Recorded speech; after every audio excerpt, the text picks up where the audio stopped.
Alrighty, welcome everybody. No fancy dancy music today, or at least not for this particular stream. No special, super awesome, unusual graphics exactly.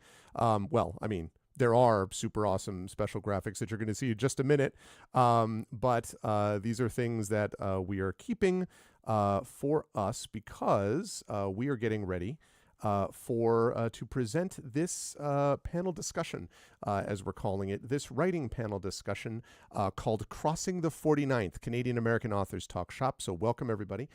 My name is Gregory Wilson. I'm usually known on this channel as Arvin Eleron is my Twitch name. But for the purposes of this, I'm Gregory Wilson because Gregory Wilson is the author that is going to have a chance to speak with friends and colleagues and folks like that. And I am very excited to be able to welcome all of you here.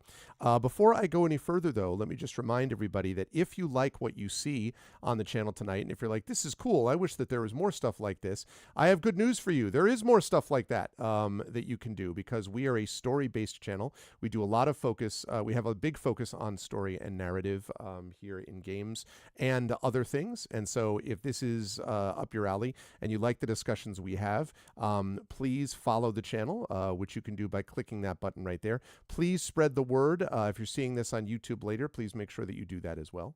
And otherwise, thank you, everybody. I am excited for this discussion that we've got going on tonight about the state of publishing. Heaven help us. It's quite something, at least in North America. But before we do any of that, I am going to make sure that I move that and that and that. Okay, good. That's all ready to go, which means I am now going to bring the folks in. So I'm going to unmute myself and apologize for anyone I interrupted because I couldn't hear them, as I told them would be the case. And then I will unmute them. And last but not least, I will transition over to reveal. Oh my God, it worked. We are here. We are ready. We are prepared. And yes, it is my great pleasure to welcome everybody to Crossing the 49th Canadian American Authors Talk Publishing. And as you can clearly see, Valerie and I, representing the American side, will be on the left side of the screen, also known as the escaping from actual nations that are good. So we're just over here. And then the good nation, which is over there on the right side, that is, of course, Brandon, Crilly, and Premee Mohamed. So let me introduce each of these folks in turn. I do have a question to get us started, but then after that, this is going to be freewheeling. And I will say just quickly that the genesis of this comes a little bit out of a discussion that Brandon and I were having a few months ago about wanting to talk more about publishing, wanting to get more of our friends to be able to speak with us in discussions like this. And it also partially came a little bit, in my mind, from a discussion that I had with Premee at CanCon, which is an amazing convention you should all go to in Ottawa, in which I kept hearing the term grants coming from all the Canadian authors, something that Valerie and I have no knowledge of whatsoever in the American world. So really, I was like, this thing you say that's called grants. Anyway, I was curious to hear more of that. And of course, that doesn't mean that things have been any easier because of publishing in general, but we'll get to that. So that's the genesis of this idea. But before we actually get into our discussion, I guess let me move to I'll move directly below me, just on the screen as you're looking, to the other American author in this discussion, and that, of course, is Valerie Valdes. Valerie, it's good to see you. For those who don't know you, could you talk a little bit about yourself and about your, let's say, most recent publishing endeavor, maybe that people would know? Trilogy, the space fantasy novel Where Peace is Lost, and the recently released fantasy rom-com Which You Would, which is my most recent publishing experience. And so I also stream on Twitch. The kids are asleep every night, pretty much, play video games, lots of fun. And I am co-editor of Escape Pod, your weekly science fiction podcast, which Premee used to edit with me. But yeah, so my recent publishing experience is this one, Which You Would, in which I am publishing under a pen name because it is a new genre for me. So that's one of the interesting little quirks of publishing that we could talk about, or not, as the case may be. The idea that when you transition to an entirely different genre, as romance essentially is, as opposed to science fiction, fantasy, which have a lot more crossover, um, you may want to end up basically relaunching as a debut with an entirely different name, because it allows you access to sort of like the debut cred and marketing engine, as well as giving you a little distance from your other books, which may be an entirely different thing from what you were writing before. Which and and then eventually, if all goes well, you just link up again, a la Stephen King, Richard Bachman style or whatever, right? And then it's all unified. And but what's interesting, just before we get to Brandon and Premee, is that you don't have to sort of keep that. I mean, like you're letting us know in public, like this is happening. It's with another name, right? So It's not a secret. it's not a secret. Yeah, so that's interesting because you still get the debut cred, but you can be like writing under this name, this, Yep. this, and this. So that's Yeah. That's very cool. Yes, branding, exactly, Triffin. Absolutely. Incidentally, we are, of course, joined by a number of esteemed folks in chat, and I'm sure we'll see more that we know. But I do want to call out both Triffid and Prince Justin, who do book reviews and have done amazing book reviews on many occasions and are experts at editing, writing, reviewing, and stuff like that. So anyway, they know of which they speak to. It is a pleasure to have Valerie with us. Valerie's been on many, many times in various ways on the channel, so I'm glad to have Valerie back. I am also glad as we move over to that side. I guess this black line in the middle is the 49th, I guess, like for the equivalent of this. So like over there in a much better country is it's been a rough. It's a hard one for right now, folks. It really is for us. Yep. But anyway, is Brandon Crilly. Brandon, it is good to see you. Good to see you. How is, so again, welcome. How is life for you and everything like that? And please tell the folks who don't know you already, although, of course, you've also been on this channel many times, who you are and a little bit about your own most recent publishing history. Perfect. Yeah, so as Greg said, I'm Brandon Crilly in the blighted, cold as hell, wintry landscape of Ottawa, Canada, where everything is popsicles and cold all the time. But it is lovely here. It was funny, but when I was talking about this panel on Blue Sky a little while ago, somebody replied and was like, something about like Canadian versus American authors, and people hung on to the word like the verses in there. It's like, no, we're not fighting. No, we're collaborating. It's okay. Yeah. It's gonna be fine. But yeah, so I'm a science fiction and fantasy. What's that, Premee? Just noticing Valerie reaching for the large weapon behind her. No, we don't want that. Mm-hmm. We don't want that. Yeah, no. I can't fight. It's not versus. It's more like Godzilla X Kong. Yes. It's not really Godzilla versus Kong. Anyway, so I'm a science fiction and fantasy author.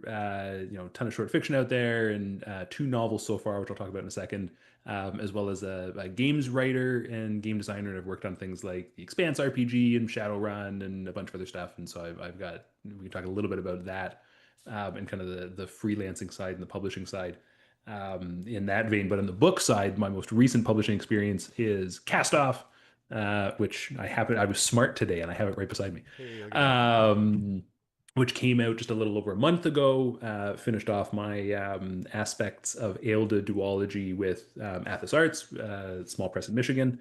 And so that my most recent publishing experience is that.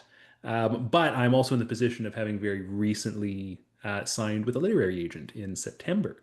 So now we're starting kind of the motion of like, it's similar to, I guess, having a debut, like the motion of that aspect of what I hope will be the next branch of my writing career. Mm-hmm. And my agent happens to be in New York, as many agents are. So we can talk about that a little bit as well. Good stuff, Brandon. Yes, I'm excited to have Brandon back on as always to talk about stuff too.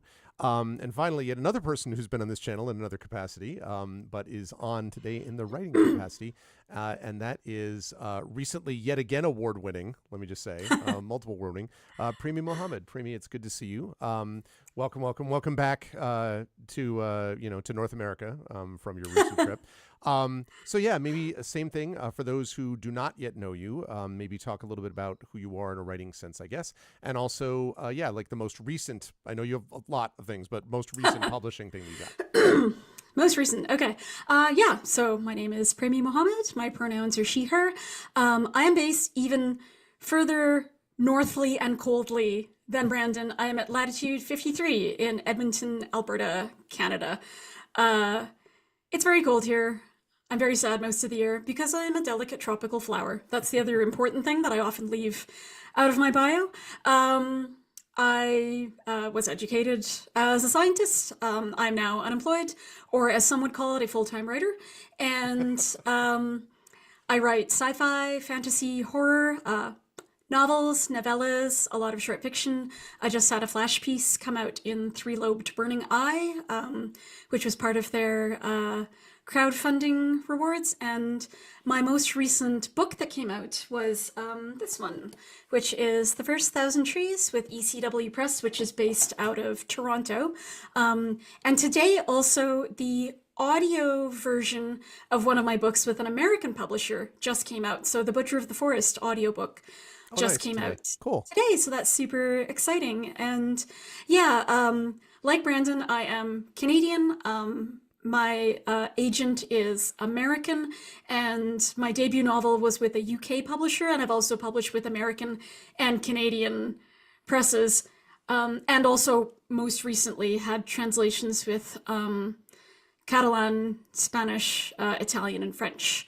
So yeah, I guess the moral of the story is that living in Edmonton does not actually stop you from pursuing your publishing dreams, I guess. Yeah, maybe we should.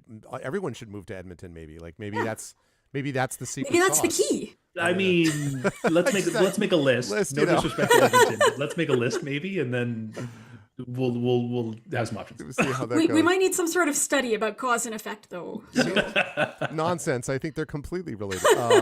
But it's good to have Premee here and everybody here. I will say quickly again for those who, again, you could see my logo up there for when I'm on the channel is Arvin Eleron, but my real name is Gregory A. Wilson. That's the name I write under. And so I, like Brandon, have a series through Athos Arts, the last book of which came out last year called Heretic. And these 3 books, the Grey Assassin Trilogy, Grey Shade, Renegade, and Heretic are also coming out in audio form. Grey Shade's already out in audio form, but Renegade is currently in QC and should be posted on Audible and available elsewhere within the next week, I would think. And then Heretic will be there early next year. Trent did a wonderful job of this. Trent is a great voice narrator, and I'm actually audiobook narrator, and I'm kind of like, we were chatting about, like, we got to get you an award, man. Like, he's really good. He does the Shadowrun and Battletech books too. And I also have been published by Canadian, specifically the Ed Greenwood Group, and American publishers. However, I have not yet been able to, I'm still working on getting, a number of more publishers. There've been other publishers in the past, but outside of America. So the whole Catalan thing and all that is pretty nice. Getting someday a Spain one, we'll see. After World One, WorldCon, everyone wants to move to Edmonton. Yeah, I mean, I imagine that's what will happen. I can't imagine why not. All right, well, so let's throw out one question to start with. In chat, just so you know, we're going to go for a little while here, and at a certain point, we will open up for questions from folks in chat too. But otherwise, we want to have kind of a little bit of a freewheeling conversation, and I have just a couple of questions to throw out there, which I think will be probably all that we need.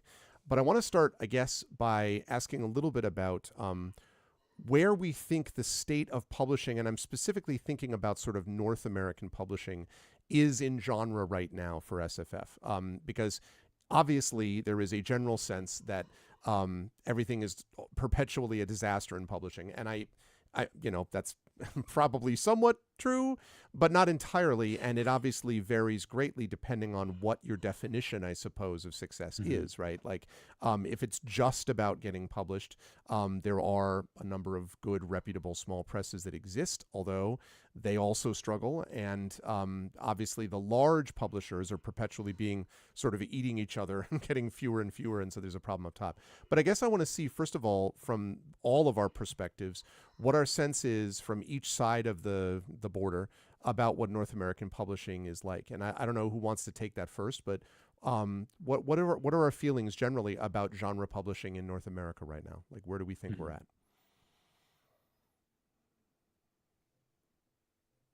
I mean, I'll jump in there first. Sure. I think one of the things,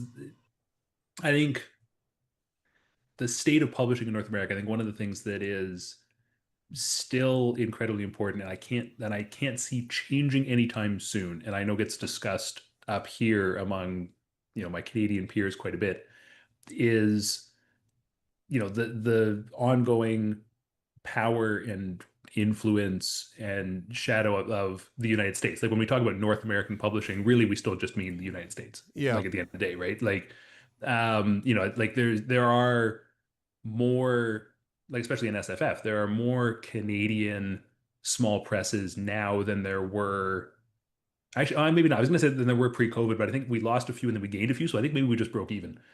Like they still exist, and they're doing phenomenal work. Like I'm thinking of folks like Stellaform, which is also based out of Ontario, and Walsick and Wynn, who were a literary press for a long time, and they just recently started an SFF imprint, and they're doing very cool stuff. ECW is obviously still around, although they're not small press. They're at least mid list. Um, but but again, like they're few and far between compared to what's happening, compared to the number of publishers that you see in the United States. And so I think what we're still dealing with is like the huge monolith that is the United States. And with even with all the you know chaos generally, to put it mildly, like to me, I don't think that's going anywhere. Um, Despite various dysfunctions and stuff. So that's the thing that I always come back to, is that sort of monolith that still exists. Okay, that's fair. Premee, you have a sense of like, is that sort of confirm your sense of it? I mean, like, is there a U.S. monolith that, from a publishing point of view, that has to be dealt with? I do kind of think so. And I definitely hear what Brandon's saying. Like we have some small presses. The way a lot of our small presses survive up here is by getting government grants. Yeah, there's that word again. There's that word again. I'm thinking about it a lot because I have been a grant assessor for the Canada Council for the Arts, which is one of the big ones that gives out a lot of money every year. And I'm acting as a grant assessor shortly because I've been invited to participate again. Okay. And I'm always just thinking, though, kind of the constraints and the hoops that people have to jump through if they are a press and they want to keep their grant money. And I don't have a really good sense of whether that constrains what they end up acquiring and publishing, and whether small presses that want to grab books that are a little bit more risky or a little bit more out of the box, do they get that sweet can-lit money, which has traditionally not smiled kindly upon, I guess, what we would call genre books. Sometimes there is money for speculative fiction. The can-lit grant people are very, very fussy about the division between those two. There is some literary snobbery going on. And so my kind of evaluation of the state of publishing is, yes, chaos. But I think sort of the overall impression from Brandon there is correct, and I don't think that there's been much of a shift towards anything really negative or positive, just a shift towards chaos and kind of away from the world we knew. Interesting. Valerie, what do you think about this regarding, like, I'm going to come back to that grants thing in a minute, because just the word is nice to say. What? Chad, just think about, like, if you say grant, like if I put on my grants, see, like if you have an echo, like it has even greater. I just, my God, I no. But leaving that aside, I guess because it's true that there is this sort of monolith, but then there is also the sense that we have, 6 quadrillion people. It feels like it's not actually that number, but that we're competing against sort of on a regular basis to get out there. So I don't know, Valerie, what do you think? Because you've been on the sort of bigger and smaller press side in terms of what's published you. So do you have a sense of the sort of where things stand as far as growth in small presses, big presses, like in the south of the border? Like, where are we at on the American side as far as genres are concerned, do you think? Yeah, I think that the big thing is romantasy, and it's not looking like that is going to change necessarily in the near future. I know there are people who think, oh, it's a bubble, and it's gonna shift at some point, but romance really is a very big genre, and I'm not going to pretend that it is carrying publishing, because I don't think that's necessarily true either. But in terms of speculative fiction, I think that it is bringing in some readers from romance who maybe were not reading speculative fiction as much before, or who were reading very specific kinds of it. It's sort of adding an extra door to the tent, I guess, or something. I don't know, because I don't know that the tent's getting bigger necessarily, but more people are coming in, perhaps, and we're seeing imprints that are being added for that purpose. I'm thinking like Bramble, for example, Yeah. which is publishing romantic speculative fiction, kind of across the board, sci-fi, fantasy, and I think horror as well. And I think cozy horror and cozy horror romance are also having a moment right now, which is interesting to consider. So I think that publishing is definitely um, doing stuff. It's definitely not the stuff that it was doing before. I think that I saw a report recently that science fiction specifically is seeing a decrease in market share. Yeah, I saw that. Yeah, yeah. And so it does seem like, what are people interested in reading, and what are publishers interested in publishing? Publishing as a rule seems like it tends to be very risk averse, especially the bigger that you get. The smaller presses are able to do more stuff. I'm thinking of folks like Neon Hemlock, for example, Sure. that they're able to be more selective in a way that the editors can kind of push their vision, I think. Whereas when you're talking about the big four, they may have to, they have their vision. I'm not trying to undermine what the editorial stuff is there, but they have to take it all to acquisitions. And then the acquisitions people crunch numbers and spit out a receipt the size of a CVS receipt, and then you read it, and it's like a horrifying decree on the state of your future potential career viability. And it's different. It hits different. But yeah, there's definitely small presses that are taking advantage of, print on demand options or smaller print run options. Crowdfunding is a big Yeah. thing that is going on there Mhm. too. So there are ways and means, and people are doing what they can. Mhm. But it still is, I mean, business is up, but are authors getting paid more? No. Yeah. Can I popcorn off that really quick, Greg, before Yeah, you no, sort yeah, of absolutely. No, that's please. because like about first of all, I love the shout out to Neon Hemlock because they do absolutely incredible stuff. But you're saying about romantasy, like interestingly, the book that landed me and my writing partner, it's a co-written novel, landed us our agent, is fantasy romance. That's the thing that finally got us in.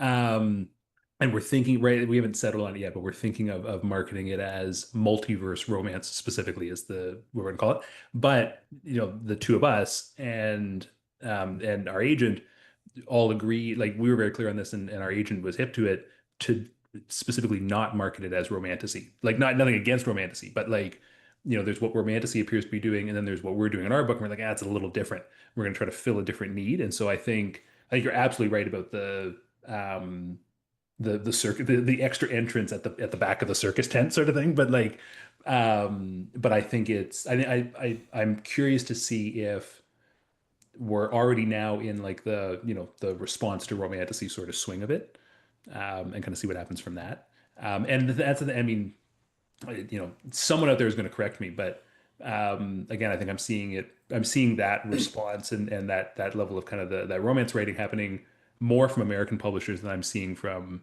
Canadian SFF publishers. I may be wrong in that, but just it may just be that hasn't crossed my desk. But I don't know. I think we're a little slower on the uptake, or a little slower to grab onto that over here, I think. That's interesting. I mean, like I was thinking about the fact I just got done teaching This Is How You Lose the Time War Oh in yeah. my science fiction class, which is 2017, I think, 2018, something like that. And I mean, it is clearly on some level a romance, like and you wouldn't define it as romantasy. It's arguably science fiction, so it's romance fiction, like romance sci fiction. But the point is that the reason I bring this up is that these are marketing terms, right? And they're marketing terms that at a certain point hit, and people say this is what it is, and so I now define it as this. So we get, this is lit RPG, and lit RPG looks like this, and this is romantasy, and this is what. But again, that's sort of like the domination of the marketers that are, like you were talking about, Valerie, that sort of make decisions about what we actually want to classify these things as. And God help us if we're doing anything that's slipstream, right? And we don't know what the heck it is. So I guess I'm wondering a little bit about that from a Canadian versus American or Canadian separate from American point of view. Like, is Canada as dominated by the sort of the labels, like it feels to me like American publishing is in genre? Like, I don't, because I just get, I don't know, there seems to be so much, like, at least in the larger presses, maybe the smaller presses move away from this somehow, but still there is a sense to me of trying to move people into a label one way or the other. And if not, starting with a new name so you can be in that new genre, a la a certain person who just spoke about this earlier. Is that happening in Canada the same way, about, labels at all costs? Has Canadian publishing moved towards that? Or I guess if you're looking at American publishing, have they said to Canadian authors, listen, you also need to be aware of what fits the American market, and that's this particular label? Like, and that's for Brandon or Premee. I don't know what you think about the labeling part of things. I mostly just have I guess, like, anecdata about that. Okay. So, for the annual Migration of Cloud series, of which this is the third book, when that first book came out in 2021, I thought it was pretty clear that because it was set like 90 years in the future and had a disease that was A, made up, and B, had changed all of society in kind of a structural way, that was sci-fi, and you could file it under sci-fi. And ECW's response was basically, no offense, but this is the first genre book, really, that we're publishing. We mostly publish nonfiction, and we publish litfic or canlit. So you can't write genre because that's not something we publish. And I was like, so that's been marketed as climate fiction or, at best, speculative fiction. And they keep sending me to events where there are no other genre authors and where they talk crap about genre the entire time in front of me, Margaret because Atwood is I in the haven't back said of the room, anything. you mean? No, I'm sorry. Margaret Atwood's in the back of the room. I beg your pardon. I'm so sorry to Margaret Atwood. She's like in the city right now, actually. I think she's Really? giving a talk like tomorrow or something here at the Edmonton Public Library. But not genre talk. No, I'm just It's not joking. genre I'm talk. I don't know. just joking. But like the labeling, that was kind of my first experience with that, because yeah. that book was acquired after my debut, which was a sci-fi fantasy horror, and marketed by Solaris, mostly as horror, I guess. So that one, there was a box and they kind of put it in the box. And this one, they were like, we're going to stuff this into the box, but then people who read sci-fi are not going to know to find it there. But people who mostly read, litfic, they might expand their box a little bit to include your book. And again, it was acquired in 2019, so I was like, okay, flip my little pigtails or whatever, because, like, my debut novel hadn't even come out yet. That didn't come out till 2020. But since then, I have seen that a lot. Just as an example, we have a press here, New West, which has been running since, I think, like 1975 or something. So, for Canada, that's a long time. Yeah. That's a very venerable press. They just decided to open up a spec fic imprint, Barber Press, and they solicited me for a novella, which, thank you very much. I'm passing that through my agent right now, because his opinion is something like, if I stretch myself too thin, I will die, which I don't think that's possible. But he says, please stop burning the candle at three ends. I didn't know that was possible until I met you. But, what they are looking for is not what I think we who move more in the traditional or historical genre space would call genre, actually. A lot of it is like, they're looking for fabulism or surrealism. They're looking for magical realism. Yeah. They're looking for anti-realism. They're looking for contemporary realism with a single speculative or science fictional element.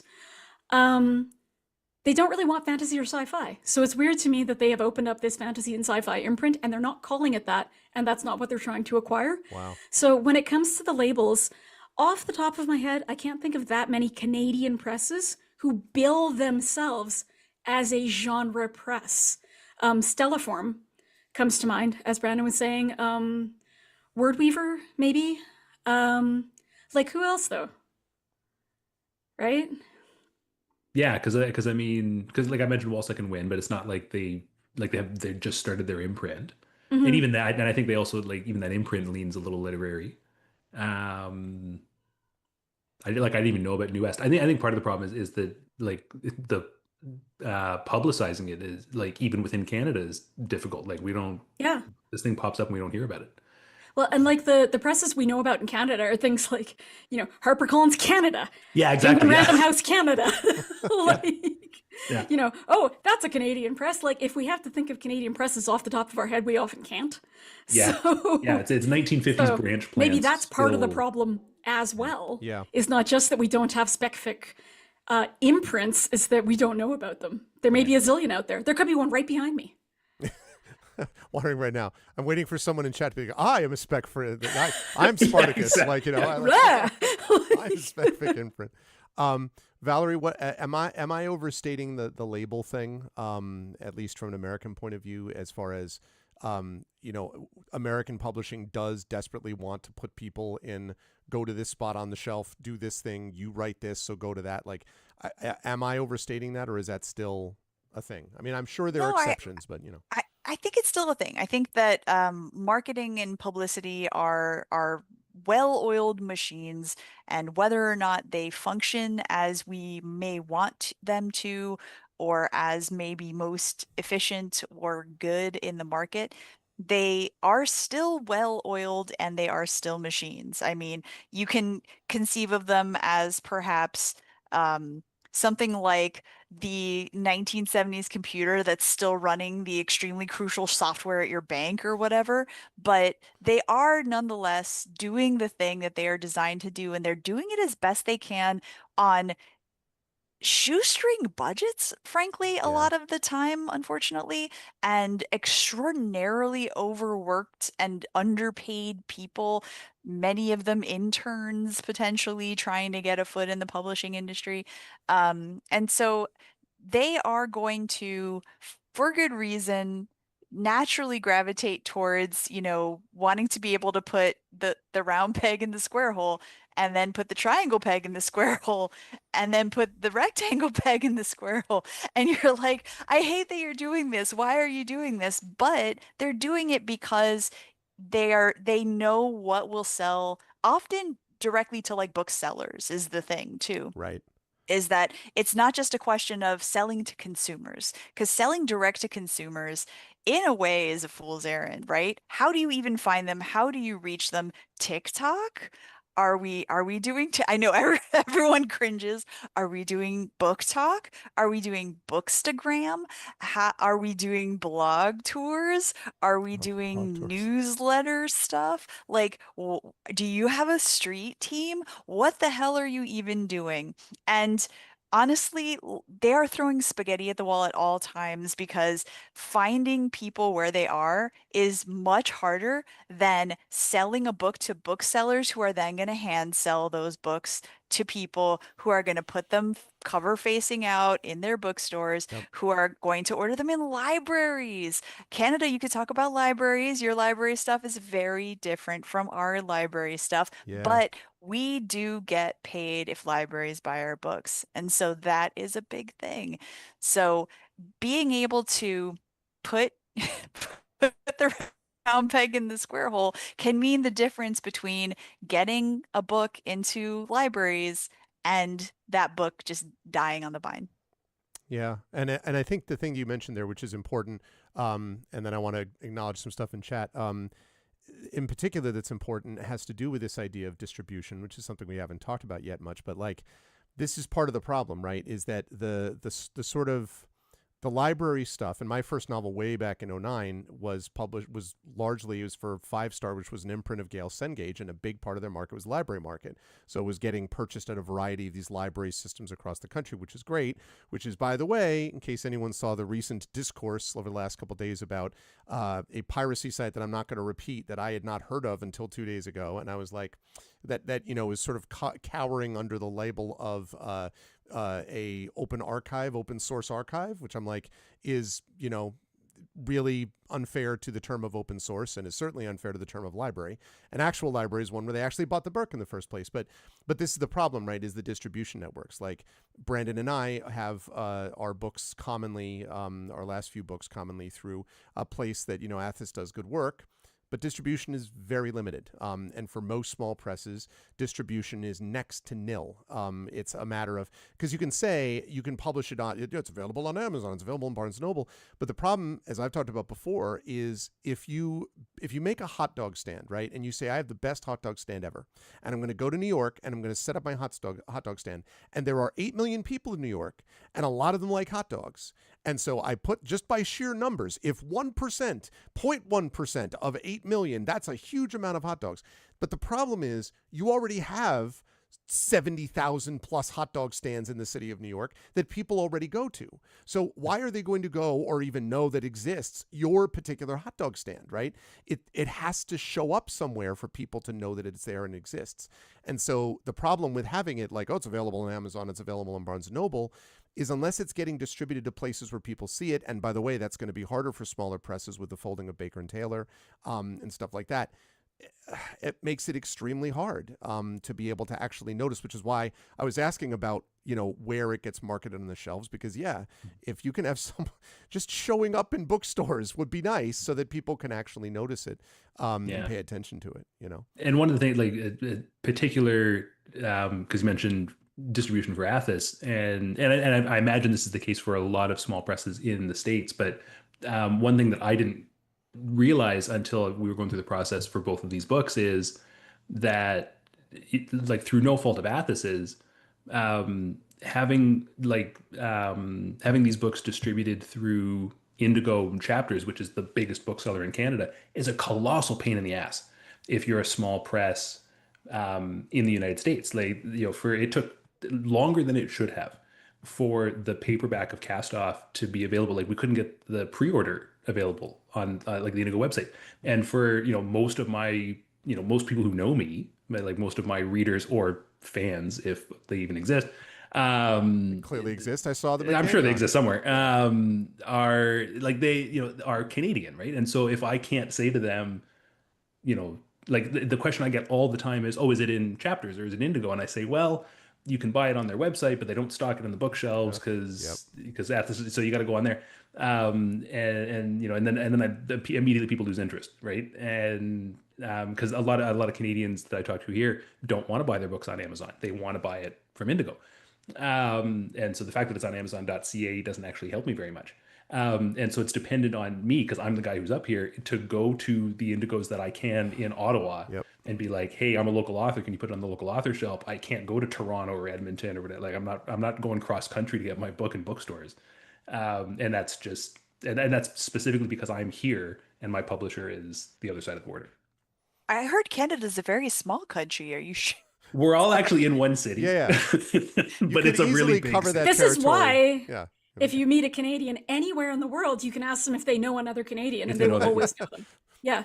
Yeah, absolutely. Like, do you know Bob from Toronto? We all know Bob from Toronto. He's like my best friend. Who among us is not actually Bob from Toronto? I went to really? university with him. Yeah, exactly. Of course. The distribution thing too made me think. I saw a study, it was either last year or the year before, where people were asking me specifically, like, oh, you keep winning awards. That must mean so many sales. And then I laughed, and then I fell under my desk, and I just lay there for a week. Because there is only one condition under which winning an award results in noticeably higher book sales, and that's winning either the Hugo or the Nebula for the novel. And in almost all cases, and this is what the study was about, in almost all cases, this is because the winner is published with a big five that has worldwide distribution in every single bookstore of that novel already. So after it wins the award, it takes people 0.1 second and no barriers to go out and buy the novel.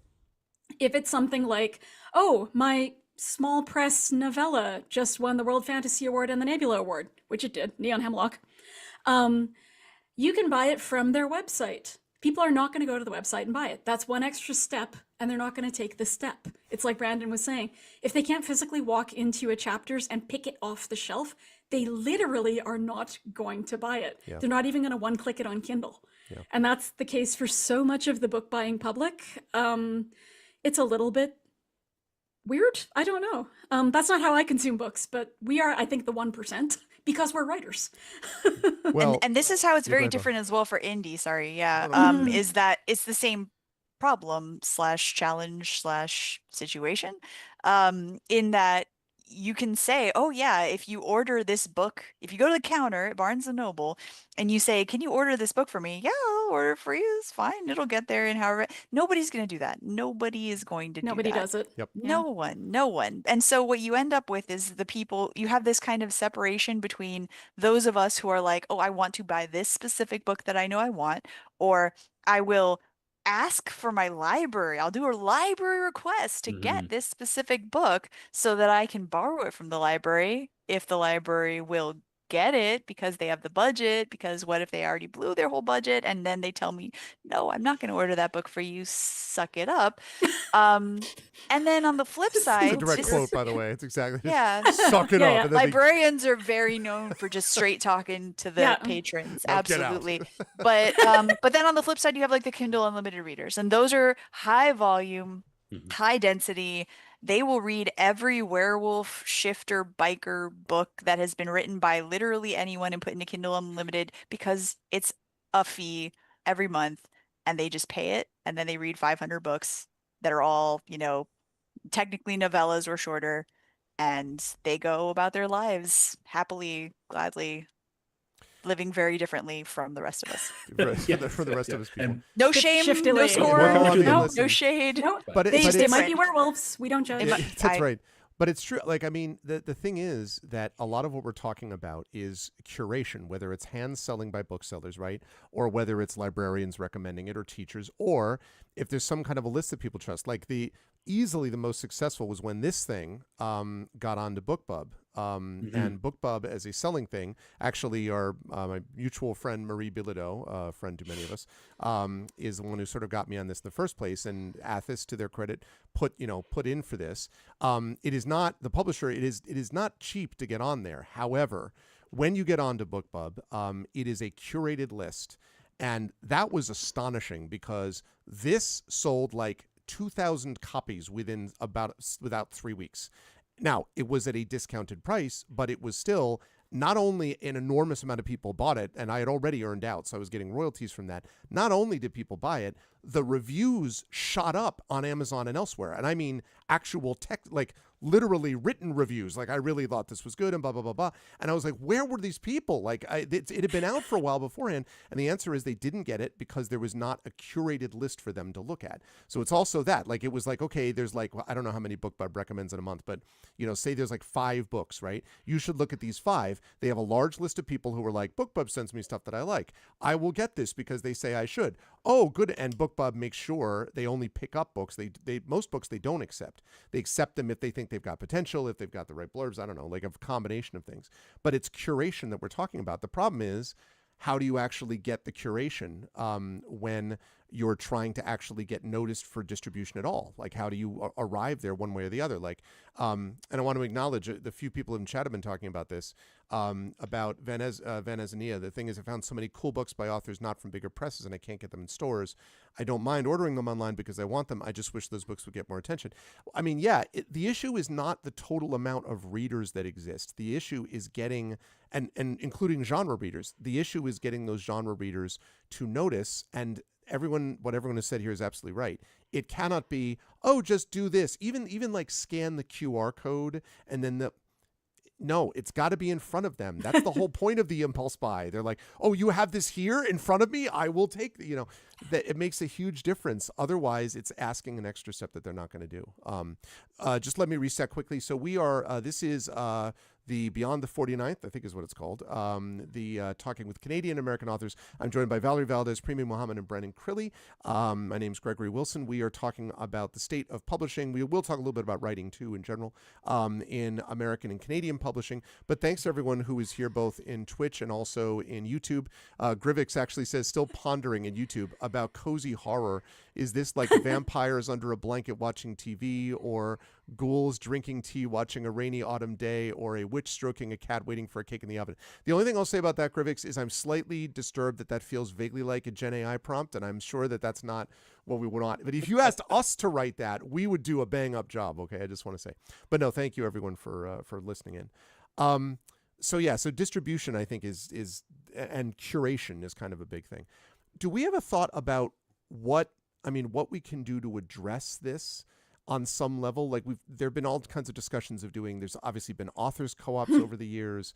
There have been, like I've been talking to a number of people recently about unionizing. And literally unionizing freelancers.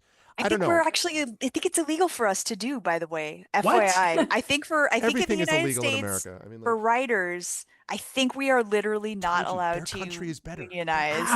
How is that illegal? Country is I better. can't remember. I saw this recently and I was like, oh yeah, that's right. We are wrong and bad in this specific way. I forgot. I legitimately came into this you always thinking through the panel before you come in. I was like, I got to make sure. I got to be very like not pro America, but like I gotta I'm not that, but like I don't want you to feel like crap about your country by the end of this panel. It's but fine. We're already there a long time ago.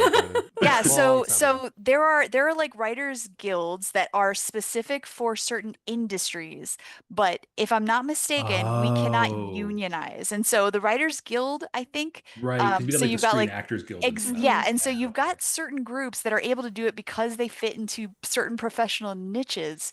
But if I'm not mistaken, us novelists are the ones that are man. hosed. But you know, That's wild to me because sorry, I was we no, have the Writers Union. just of very, very Canada. quickly. Yeah, the Yeah. Writers Union in Canada is also not a union because I think Right. it might be illegal for us as well. That's a good point. Yeah. Yeah. So That's- the TWUC, the Writers Union of Canada, they have like a whole disclaimer on their website saying we are not actually a Yeah, we're not union. actually a union, The yeah. dues that you pay are not union dues. We cannot do any collective action. We're not allowed.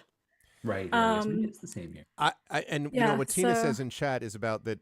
It's because you can't unionize if you don't have a unified employer. But I have to say, this has not been to me put to the test yet. I would love to see, for example, an organization that might rhyme with Blifwa consider the possibility of seeing what would happen if they did try to actually unionize and test the idea. Because I think it's on very shaky ground to claim that because you have a group of freelancers that don't have a particular employer, that somehow that means you can't unionize vis-a-vis that employer.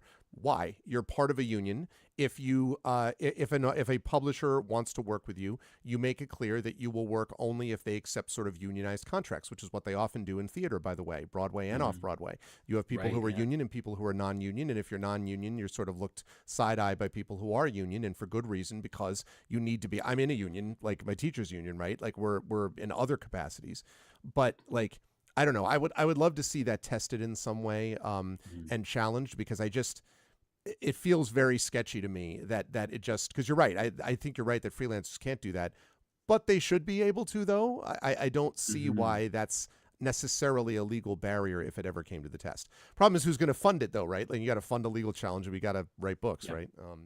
Yeah, We are all so flush with cash.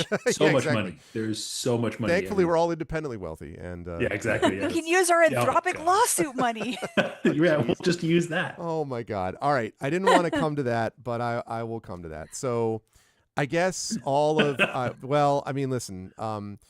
There has been a lot of discussion, quite obviously, over in particular the last 2 years about the rise of Gen AI, and especially over the last year about the rise of slop and the junk that is sort of doing things. And I guess my question is, to what degree do we think that the issue is, because the way that it feels to me is there's this sense of, well, now with the advent of Gen AI, this is going to go away and this is going to go and this is going to go away.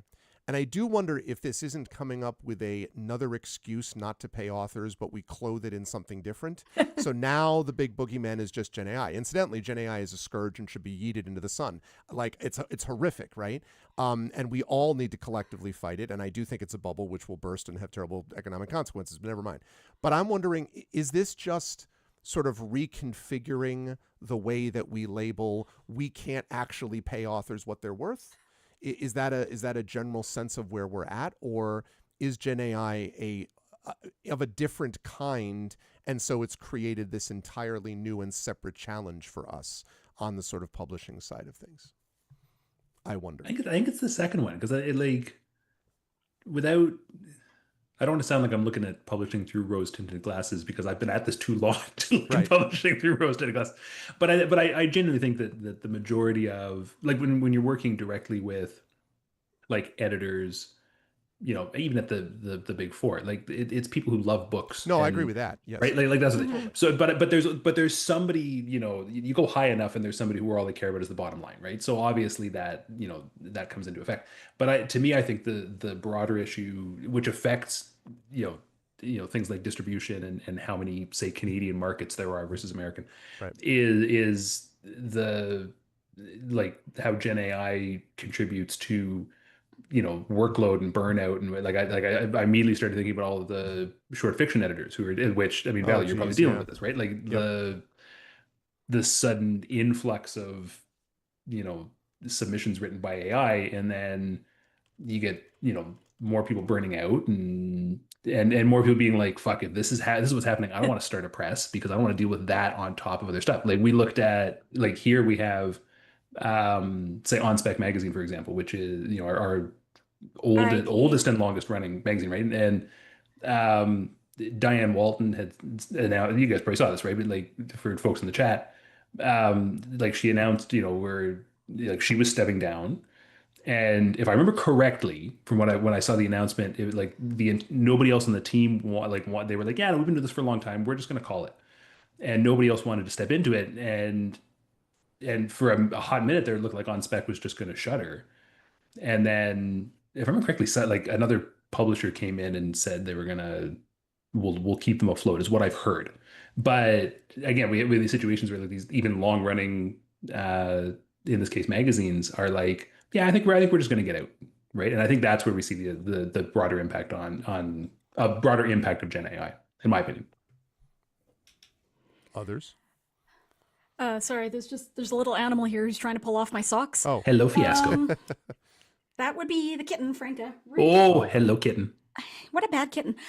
Yeah, no, I just wanted to sign off on everything Brandon says. What I'm seeing as the cost of the slop is opportunity cost. It is people who leave because they are burnt out from dealing with losing the signal in so much more noise. Yeah. Oh, yeah. Yeah. And they're just burning out, and I don't blame them. And people who, kind of like you were saying, like, oh, well, we're not going to step up and start a new magazine at this point. Why would we, when we're just going to get flooded with this gloop? And driving good people out of the places they love to be, that's what I see as the cost, is not impacting sort of business as it exists, but sort of all those interstitial things that now have these awful, like, squeaking friction points that Gen AI slop generates rather than fixing. Like, even stuff like, generating prompts for emails to write to your coworkers at your publisher. Like, stop it. Now somebody has to fix that. Now somebody has to try to parse meaning from this word salad that you just pasted into your email inbox. Now somebody has to figure out what the ask was. Like, it's creating pain points, I think, and that's the change, I think. I think also, speaking of the signal to noise situation, AI slop is also flooding the market, especially in indies. Self-pub it's becoming just a giant problem for discoverability on Amazon, for example, where not only are you competing with just a vast quantity of AI slop, you are competing against people pirating stuff with AI slop. So it's like, hey, that's my book. Wait a minute, that's not my book. That's somebody made a fake Gen AI version of my book. Not me specifically, but this has happened to other people, where it's like you are stealing sales from existing books and authors by not the same kind of piracy we used to have, but by this absolutely just unhinged AI crap. And that is on top of just flooding the market with, just low quality garbage that looks almost exactly like, but just different enough. And so again, that has like tanked Kindle Unlimited in a lot of ways, to my knowledge, is that when you're getting paid by page views based on this kind of vast metric, and all of these fake things are stealing page view money from you, then you get a much smaller check, and it sucks. I wonder if and also hi to Gan Eden. That's Jennifer Brozek, who is, of course, a Hugo nominated editor and all that for many, many different things, both short fiction and long fiction. Hi, Jen. Good to see you. I wonder then if that's true. Um, I wonder if there's going to be. My guess is, I don't know whether this is true. This is partially coming, again, this is anecdata.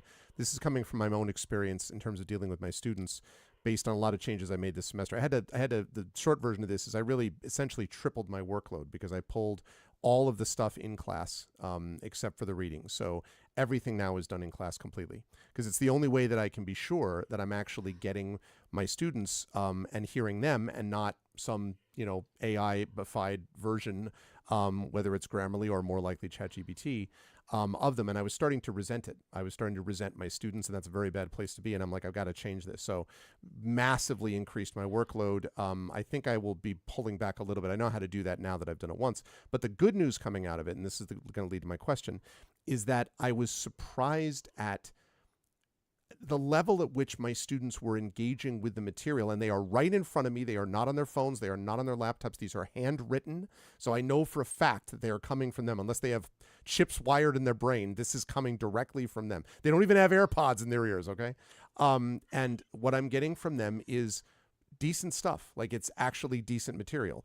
I would rather that I be allowed to have them do long papers and so forth. I think that's important too. But at the very least, they're learning the material that I'm teaching in courses that are often driven by fantasy and science fiction.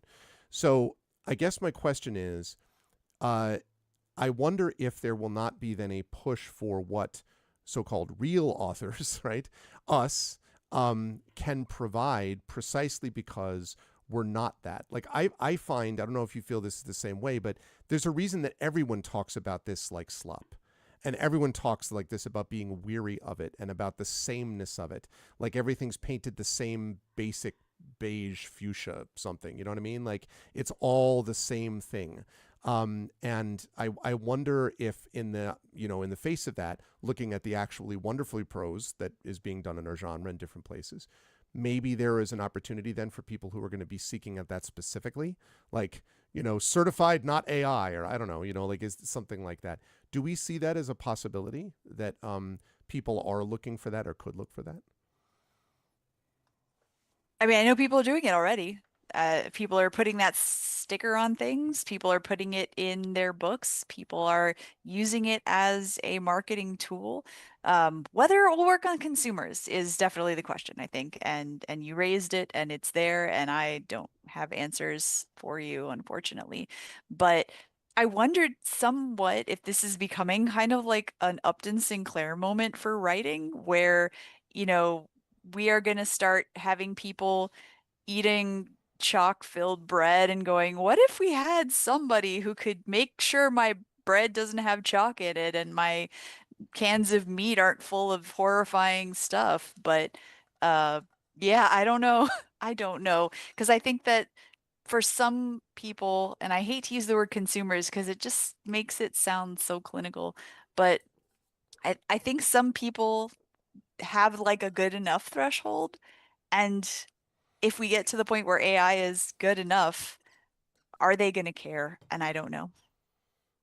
Yeah, that's the question, is how, like right now, the art that's being generated it isn't on par, right? But if it eventually gets to a point, like, or like, yeah, will I replace it, or will people see it as a oh, it's a cool novelty, but they'll still want the human generated stuff, right? Like, I mean, I tend, I think partly because I'm a historian by trade and I kind of look at the long view of stuff, that surprisingly makes me optimistic, which really doesn't make any sense.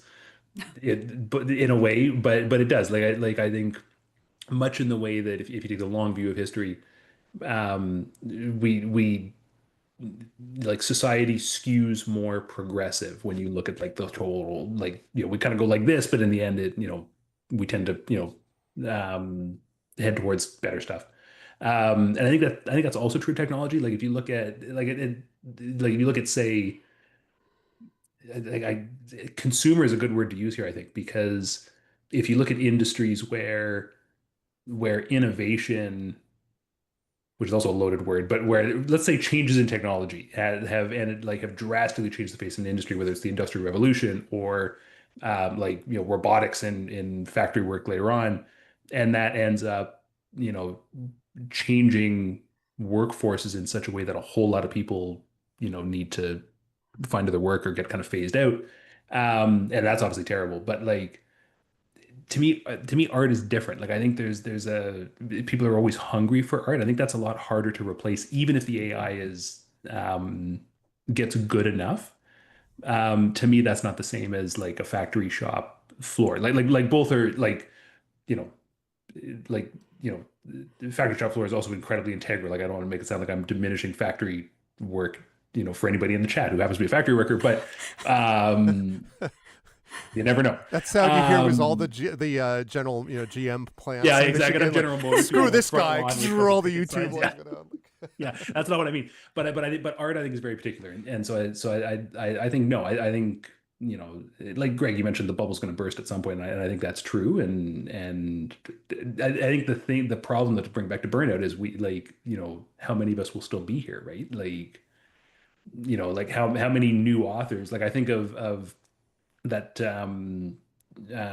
article that Wesley Chu published however long ago about like the thing of like most authors don't make it past their third book. I think it was Yeah. like that, and all the data that supports that. Like how many authors are not going to even make it past their first one because of all these things, right? And hopefully we all kind of last, but Well, you know, but let's talk about that. Like it may be, and that's the question I have here. I might direct this to Premee first because I remember at when we were talking about this Premee, and you mentioned this thing about the awards thing not leading to sales, and like all that sort of thing.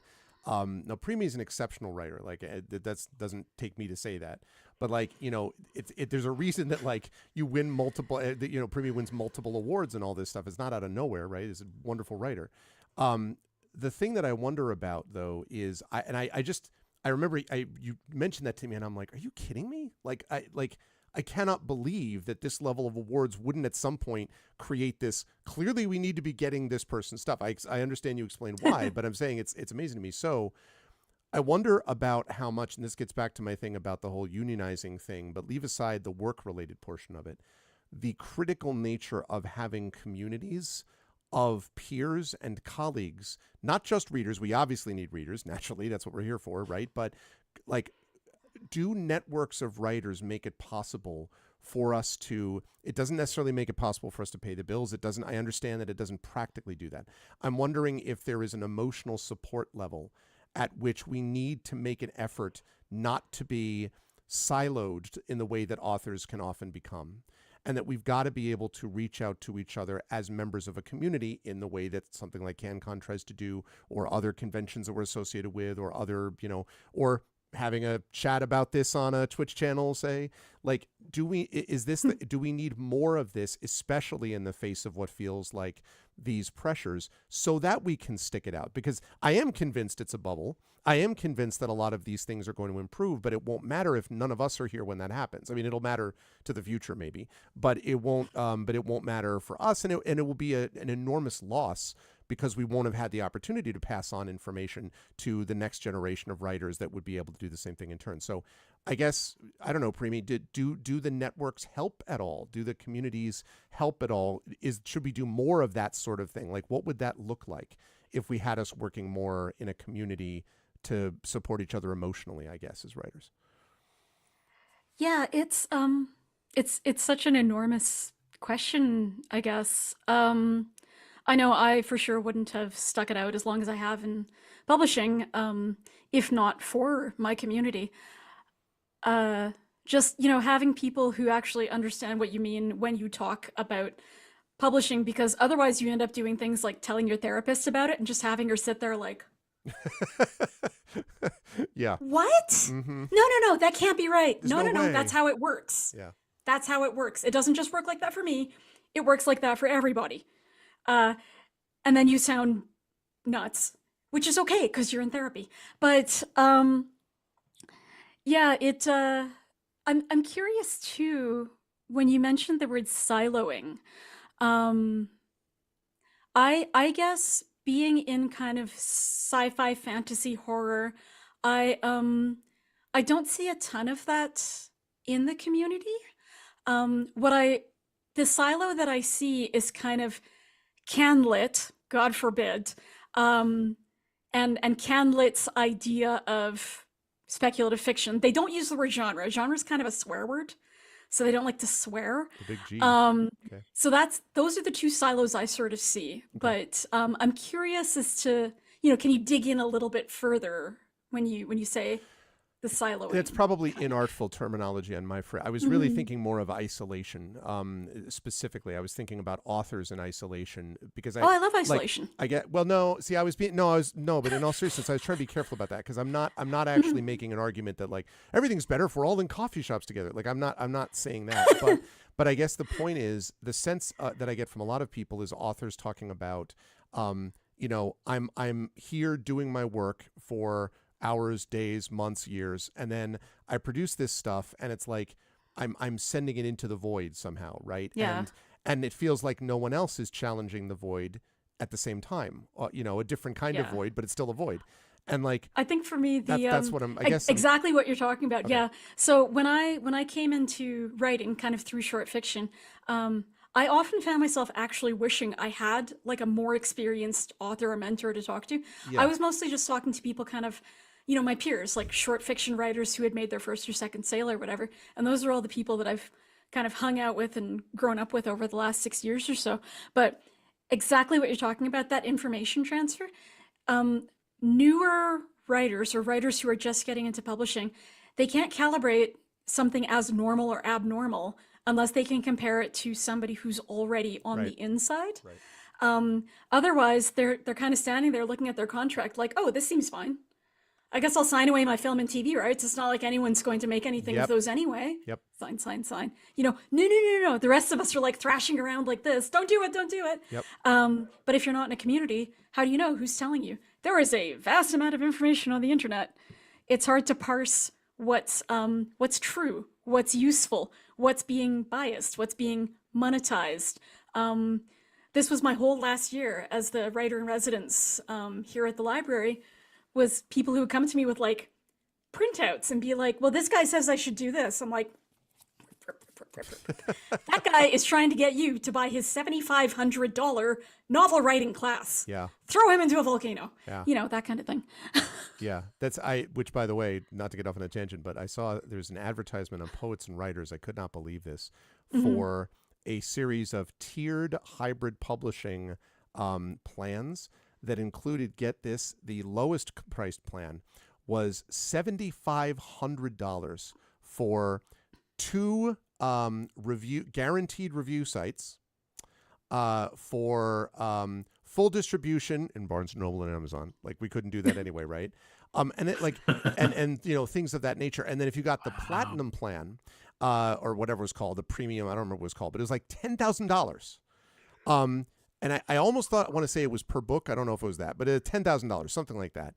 And they made all this thing about like, we don't even start this process unless we accept you editorially. I'm like, come on, man. Like, and this is Poets and Writers that is allowing this crap to advertise within this work. Like, but again, as you say, are people going to immediately know that, or are they going to be desperate and think this is the way the system works? And, without someone to be able to guide them with just, and also going through Gen AI slop, to be able to find it, like, where are they going to gather this information? So, and I guess that is partially what I'm talking about, at least in some detail, is this question of like community. Like, Valerie, you want to talk about that, like at the community level? Yeah, I was actually just gonna brief aside because I think Brandon also needs some FaceTime here, but like brief aside, you could previously be like, Google it. You can't tell No, I anyone to know. Google it now. You tell somebody Google it now, and they're gonna get, first of all, a bunch of links to something that is being shilled. Second of all, first AI summary, then a bunch of sales links, then images. It's going to be a series of unfortunate events until possibly they hit a link that may or may not actually answer their question because the algorithm and the whole system is now borked. Yeah, that's it. Yeah. Brandon, thoughts? What about communities and networks? I mean, community is essential, right? Like, yeah. I was Sorry, go impressed ahead. with yours. No, I just want to say, Oh, because thank when you. I went up to when I was at CanCon, you had your launch event that you did. Mm. That has to be the warmest, like nicest, most pleasant like launch event I ever saw. Like, everyone was like, like pumping their fists and cheering for everything, and like, but I mean, in an engaged way, like in a really interesting way. So that was really lovely to see. I guess, and I guess my question is about like communities like that. Like, A, have you experienced that quite a bit? B, how do we develop more of those, I guess, do you think? Yeah, the second part of that was what I wanted to kind of jump off of because like CanCon, I mean, like I got very lucky as a wee little baby writer, to be here in Ottawa where there was already like a sizable existing writing community or separate writing communities. Like we have the same issue that Premee was talking about of like that divide between CanLit and SpecFic. Like we have the Ottawa International Writers Festival who are amazing people and do amazing stuff. And then there's us for CanCon, and we talk like we happen to know each other, but like we talk once a year. Like it's not like we're and I mean, and to like the Writers Festival credit, like they will the organizer, Sean is a huge fan of sci-fi and fantasy, so he'll occasionally like sneak one of us in there, which is kind of cool. Um, but there were a bunch of people already here, and so what's been interesting in the last whatever dozen 15 or so years that I've been actively involved as an author, to see that community grow even more, and a bunch of people like Kate Hartfield and Derek Kunskin and Amal and like level up, and more people kind of added to the fold, and people moving to Ottawa from other places, and like Sui and Kevin Hearn, and it's like, yes, please come here. But so there's a luck aspect to it, right? Like are you lucky enough to be in an area that's already kind of a hub of writers, whether it's Ottawa or New York or like out on the I know my directions, out on the West Coast, wherever Charlie Jane and Fonda and all of them are, like like over there, right? And that's partially luck, but there's also an element of like deliberate curation, right? Like that warmth and stuff that you were talking about, Greg, is the product of, I mean, hell, I've been working with CanCon for 10 years, right? And it was around before I came on the scene. Like it's deliberate, and there's an energy that's put in to kind of keep that community alive. That honestly you don't see enough of it. And so I'm gonna actually, I'm gonna do something that is rare for me. I'm gonna call people out. I think we need more people to step up and create those communities. Like, for example, Toronto doesn't have a CanCon. They haven't for a long time, Yeah. even though Toronto is huge and there's a ton of writers there, and you get a lot of people who are like a lot of people are genuinely busy. Like we're all doing already too much, like everyone here included, especially Premee. But sorry, but like we're all already doing a lot, and we're trying to get like like any extra task that you take on also takes away from trying to get your work out there, right? Which is always priority one. But I think there are way more people who could be, creating these phenomenal spaces, like doing what the Flights of Foundry people did, which was Right. start this absolutely incredible virtual conference that has sustained now for 6 years. Is that something like that?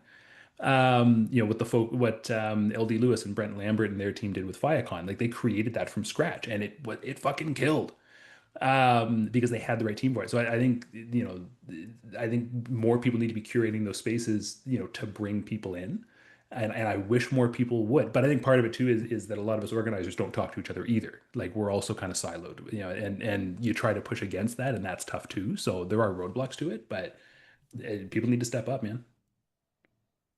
Yeah, I will say as a NaNoWriMo former Mm. municipal liaison, Yes. that unfortunately is a void that has yet to be filled. Mm. And even when it existed, it was a major unifying thing that existed in so many different cities across the Yeah, world. we had one here, yeah. Yep. But now that that's gone, it has often collapsed a lot of groups. Our local group still maintains a Discord, but people don't really get together as much as they did before. Mhm.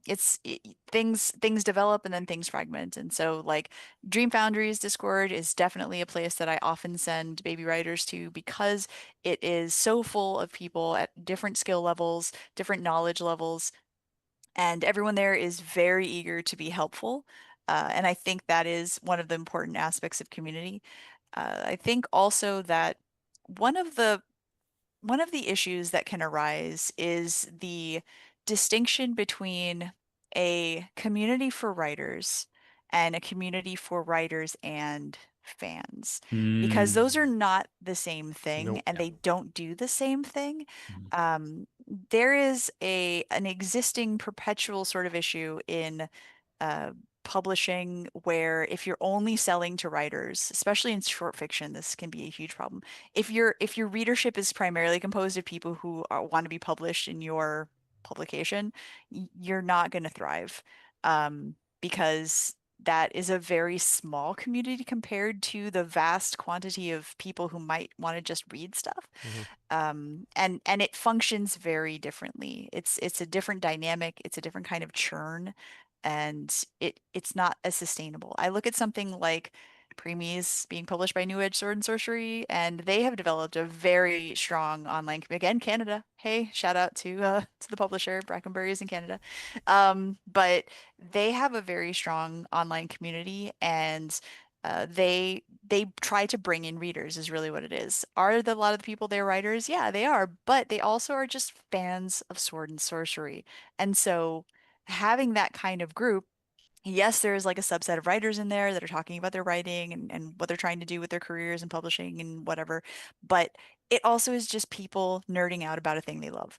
And so developing the space for that to happen is also, I think, really important. And that is also where you end up with the difference between like a professional sort of con, like I would say the Nebulas is more like a pro sort of con, Mhm. as opposed to like a world con, which is maybe more of a fan con, although arguably people have said that's shifting.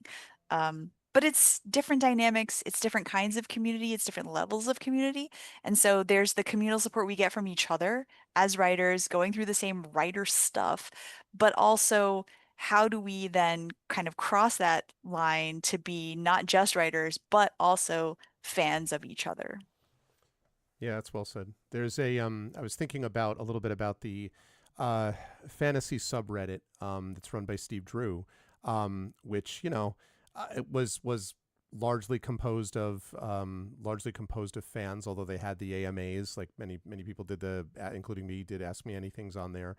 And Steve did good work with them, but uh Reddit, the larger problems with Reddit sort of have an effect on that. And also it's not it doesn't have, let's say, the immediacy of other sort of like fan groups, because it's true, if you're marketing largely to other writers, if you're selling mostly to other writers, you're not going to go anywhere. You have to sell to people that are not mostly writers, like there's a lot more readers than there are writers.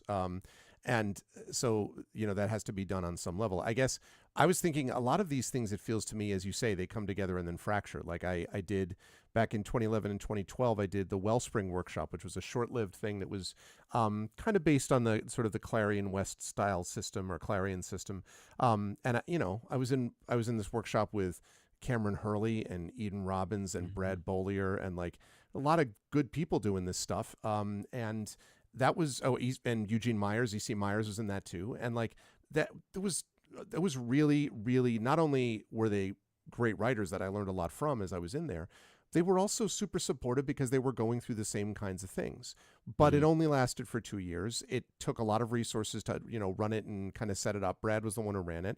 And then coordinating schedules and all that sort of makes it, and so that then again sort of fractured again, and sort of fell apart. And so I guess, yes, on the one hand, we need to be able to take that step, as you say, Valerie, to be able to sort of look at the broader scale. I'm also thinking about being able to have the sort of emotional smaller group support that we need sometimes to make sure that people are all going through these things together, and that it's not just kind of isolated individuals who are dealing with this stuff, both for practical reasons, like, look at this contract, does this make any sense to you? Do you have a recommendation for, if you don't have an agent, do you have a recommendation for an IP lawyer or whatever, like that sort of thing. And then also for the kind of emotional side of things too. And as usual, I imagine Canada's much better being supportive than America, because it's just the way it is. Right? I know. I don't know, man. Like I think I'm being facetious. I'm joking. Yeah. I know, but like as you guys were talking though, like I'm just, Edmonton has just over 1 million people, 1.2 million people. We don't have a writer con. We that's don't. true, yeah. I don't know if we really have like a writer community. I know a handful of writers here. Several of them hate each other, which, okay, legit. It means sometimes, though, that like you go out for lunch with one of them and you can't even propose something like co-working or whatever. And like, we don't have what Ottawa has. Like when I was at CanCon, and Kate, by the way, buy Kate Hartfield's books. I adore her. She let me stay at her house so I could avoid many, many dollars in hotel fees for our book event. Was telling me, yeah, they go to local coffee shops and they actually write. We do. And the human contact, again, helps you sort of set your own levels of what's normal, what's a good level of support, how much, isolation do you need? How much togetherness do you need? How does it help your process? How does it help your publishing? If you do need things like links or names or resources, or, hey, do you know someone who does this? Do you know a fill in the blank position here? I have some work for them, blah, blah, blah. Doing that in person is not exactly comparable to doing it online. And practically my entire writing community and all my writerly friends are people I only communicate with online. Yeah. Except for my cat, Fiasco, who's working on a screenplay. I don't think that really counts, though, because he won't tell me what it's about or what he's going to do with it when he's done. Mm-hmm. You don't have the right of first refusal of like, I feel like you No, should. no.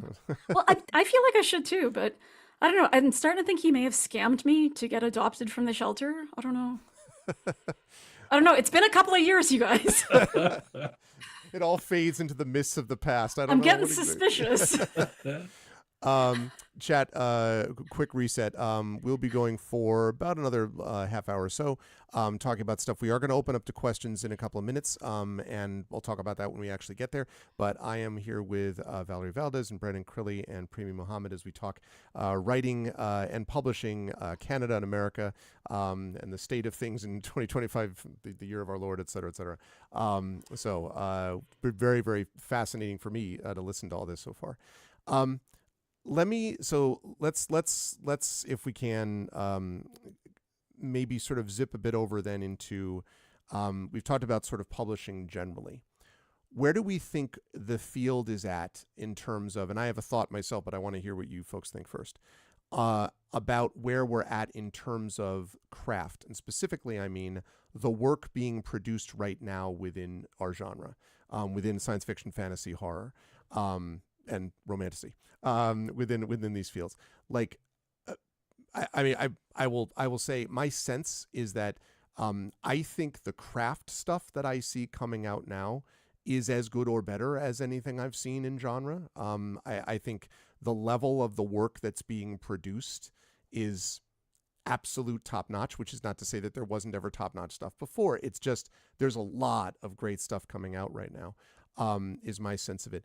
Since we've been talking about a lot of not as optimistic, upbeat stuff relating to the publishing side, how do we feel about where the craft, the state of our field in terms of craft is? Is there anyone specifically we want to shout out about that too? Like, this is amazing and you should read that, sort of thing. And that's for anybody. I would love to shout out one that I thought about a little earlier, Valerie, when you mentioned you said it wasn't just cozy horror. There was another adjective in there, and I'm blanking now. And was it cozy fantasy horror or something? I think I just threw all of the I Cozy said fantasy cozy horror romance. Cozy, that was horror. cozy horror romance. That's what it was. Yeah. Yeah. Because I read a little while ago. As well. Direct Descendant, which was Tanya Huff's most recent novel, which is a cozy horror romance, and it's I mean, Tanya's phenomenal and has been around forever, but the reason why I loved Direct Descendant was because it's set in this quaint little small town where the town has made a pact with this thing called the darkness that lives in, it's kind of like the upside down below the town, and everyone just kind of knows that, like, there's Alice, who is the tentacled sea creature who lives in the lake, and we feed her occasionally with bodies. Now, we don't kill anybody. So if somebody happens to die, we'll just feed her to Alice, and Alice keeps us safe, and it's all good. And there's like there's this kind of supernatural presence that makes sure that if somebody wanders into town, we can just we can wander them back out again if they need to. And there's a little, there's a romantic subplot and it's delightfully quaint and quirky. But the thing I especially loved about it is so very Canadian. Like Tanya doesn't hide the fact that it's a small Canadian town. And to the point that like one of the main characters has just moved to Ontario. She was a teacher in Saskatchewan, and which the fact that I saw Saskatchewan mentioned in a like it's a DAW book, like right, like mentioned in a Big Four or imprint of a Big Four, whatever book was astounding to me. Has moved from Saskatchewan because of like teacher politics related stuff. I was like, I know exactly what she's talking about. I read that news story, and so and that's all throughout the book. And so it gave me this little nugget of hope that I mean, admittedly, it's Tanya, and Tanya can get away with a lot because she's Tanya Huff. I say with adoration, and but it gave me this tiny little glimmer of hope that maybe we can be a little bit more like overtly Canadian. I would love that if we could. Can I set something that isn't in Toronto? That would be amazing. So I have this little glimmer of hope that I think we can get away with that a little bit more in the next maybe a couple of years before people notice and they put the lid back on. Others?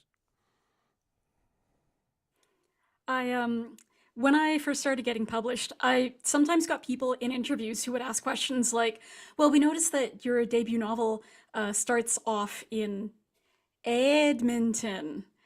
Is that a real place? Like, No, did you they make that really- up? I'm like, What? I am so sorry, you're stupid.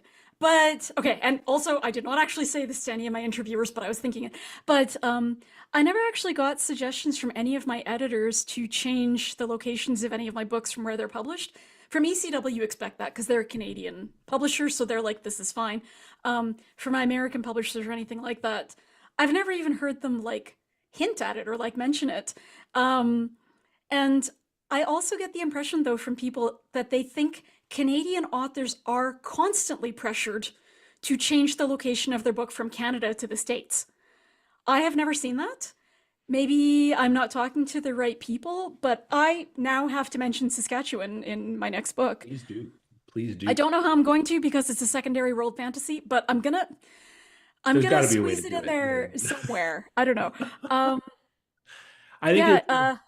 Sorry. go on. like I think in terms of the pressure, I think what I've heard mostly is like the pressure is like not to like it's not like here's the book and here's the finished manuscript and change the location. Mhm. It's in the writing process. Like just don't even like Oh. you're gonna have an easier job selling it if it's not right. Like Kate, for example. I don't But speak do you too have much a better of- chance at getting a grant if you set it in Canada? That's Well, and see, you that's Saskatchewan the catch, grant. right? Canadian, Like that. Canadian, Canadian several Canadian, times. much below Also, Saskatchewan again, grant. speaking as an assessor, we have given grants to people who have books set everywhere and anywhere and not real places. But people think that if you make sure it's a very Canadian book, that the Canada Council for the Arts is sure to give you a grant. That's not how it works. That We are has not not looking been at the my location. experience. That has not been my experience. Yeah, no, it's nope. We're looking at different stuff. But anyways, sorry, go on. No, I was just thinking of like again. I don't want to speak too much out of school because it's not my story. But like we mentioned, Kate Hartfield, and who writes just phenomenal historical fantasy, and I know that she's written like the Valkyrie, which is Norse stuff, and then Mercutio, which is not historical fantasy because it's Shakespeare, whatever. It writes at least. It kind of is fantasy, though. I get it, yeah, but I know that she has an idea for a Canadian historical fantasy, which is Yeah, the Winnipeg General Strike. Yeah, the Winnipeg General Strike, exactly. Yeah, Yeah, and she told me this idea, and I'm like, "Fuck yeah! Please give me an Yeah. alternate history of the Winnipeg General Strike." Yeah. But her concern still, even with the wild success that she's had, is that it'll never. You won't even. Her publisher won't even take it, let alone Yeah. readers. And I'm like, Well, it's a good thing she got a grant for it then. "Oh, did she? Yeah, she did actually. I gotta yeah. talk to Kate." Yeah, you gotta talk to Kate. But anyways, this also makes me think you might like, if you haven't read it yet, The Winter Night by Jess Battis, which is set it's in on my Vancouver. literally on my Yeah, two. which I is got set in a copy from Vancouver, Jen. and it's the Yeah. most Vancouvery thing you've ever read. I Okay, just I gotta read it. loved it. I'll move it up on my list because the copy is sitting. It's such a joy, and Jess is actually they're a poet, and it's one of those Oh, books okay. where you can tell, but not in like a wanky way. Like it's Cool. really, really good. I really loved it. Sorry, I'm not really answering Gregory's question. That's but fine. I I'm am. just raving Sorry. about Grants in the chat Ulysses Grant, any Grant. No, I was, but like, where are we at craft wise is what I was asking. So, Oh, yeah, so right. Brandon mentioned some of them. Oh, and I forget. Like in terms of books that are sold out. There are a lot of good ones in chat, by the way. We had, I scroll up a little bit. Yeah, Wiswell. Yep. Travis Baldry, Eugene Bacon, Talabi, Zoe Hanamakuda. Evelyn Tang, and I would have mentioned P. Jelly Clark. I would have added in that mix. Yeah.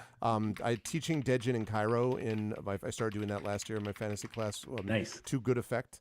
Anyway, there's a lot of good stuff out there, but it just feels like a good sort of critical mass of work being done right now, despite the disaster that is, in some ways dealing with the sort of practical publishing side.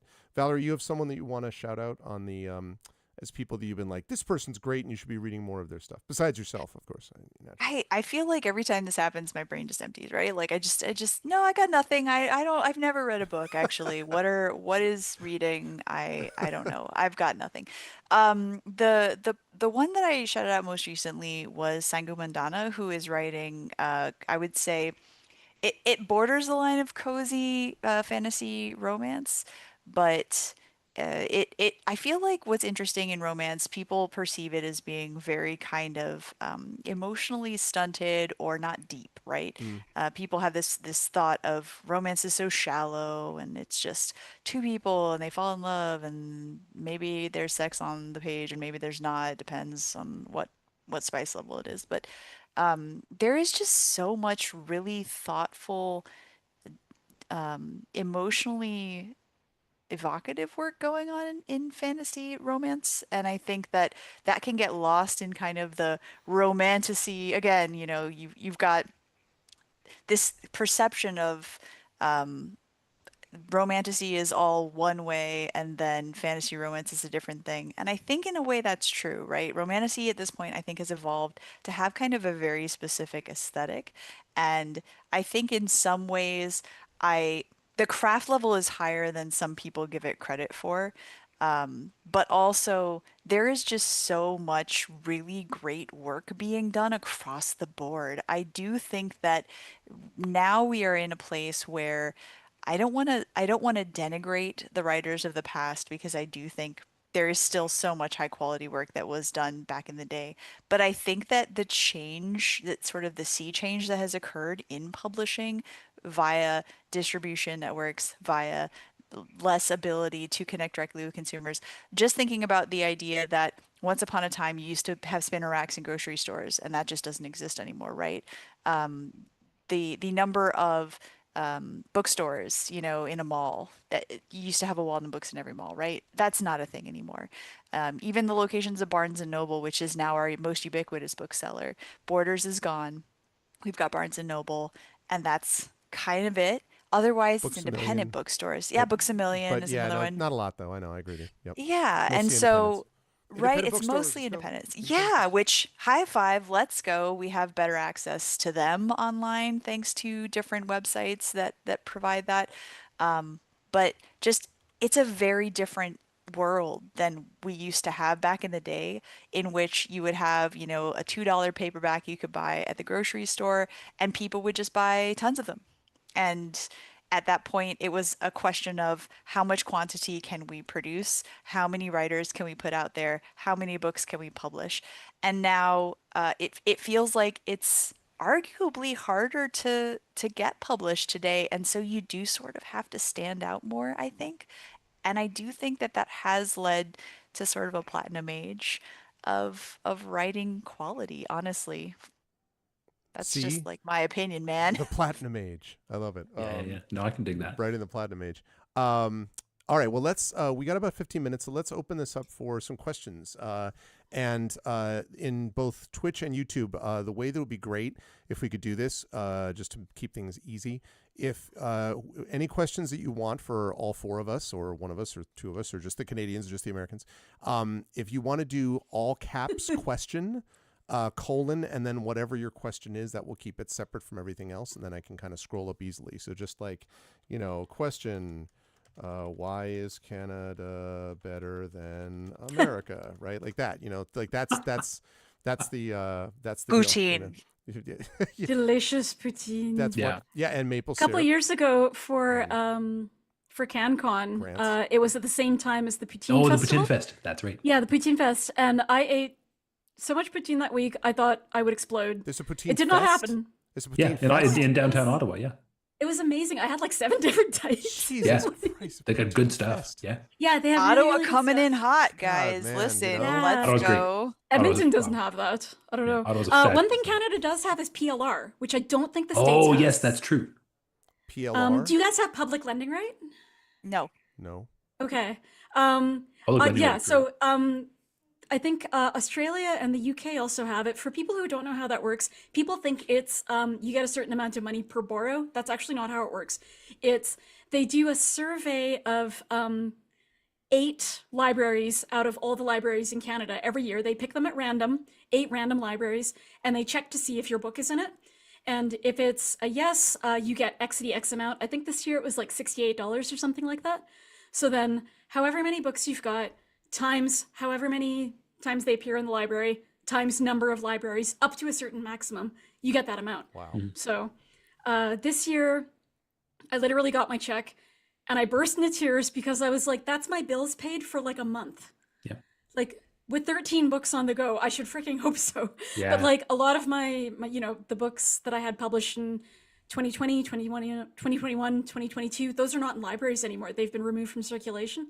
So to still be able to get some money from that check, I sat there and I sobbed. Wow, that's Like, awesome. libraries still have my book. That's awesome. It made such a difference. Wow. Yeah, and it's free to apply. So if there are Canadian writers in chat who haven't applied and they've got books out, just make sure you get in your paperwork and you may get a check. Yeah, and it's surprisingly straightforward, the paperwork. Like I did it for And the it's first extremely time. straightforward, Yeah, yeah. it's super simple. Yeah. They're not asking you anything hard. I'm going to resist. I'm going to resist the urge to you make can- another comment about the superiority. If you can photocopy, you're good. Okay, question from Van and Znia. What do you all think is the hardest genre to get published in right now? Ooh. Hardest I genre. have no idea.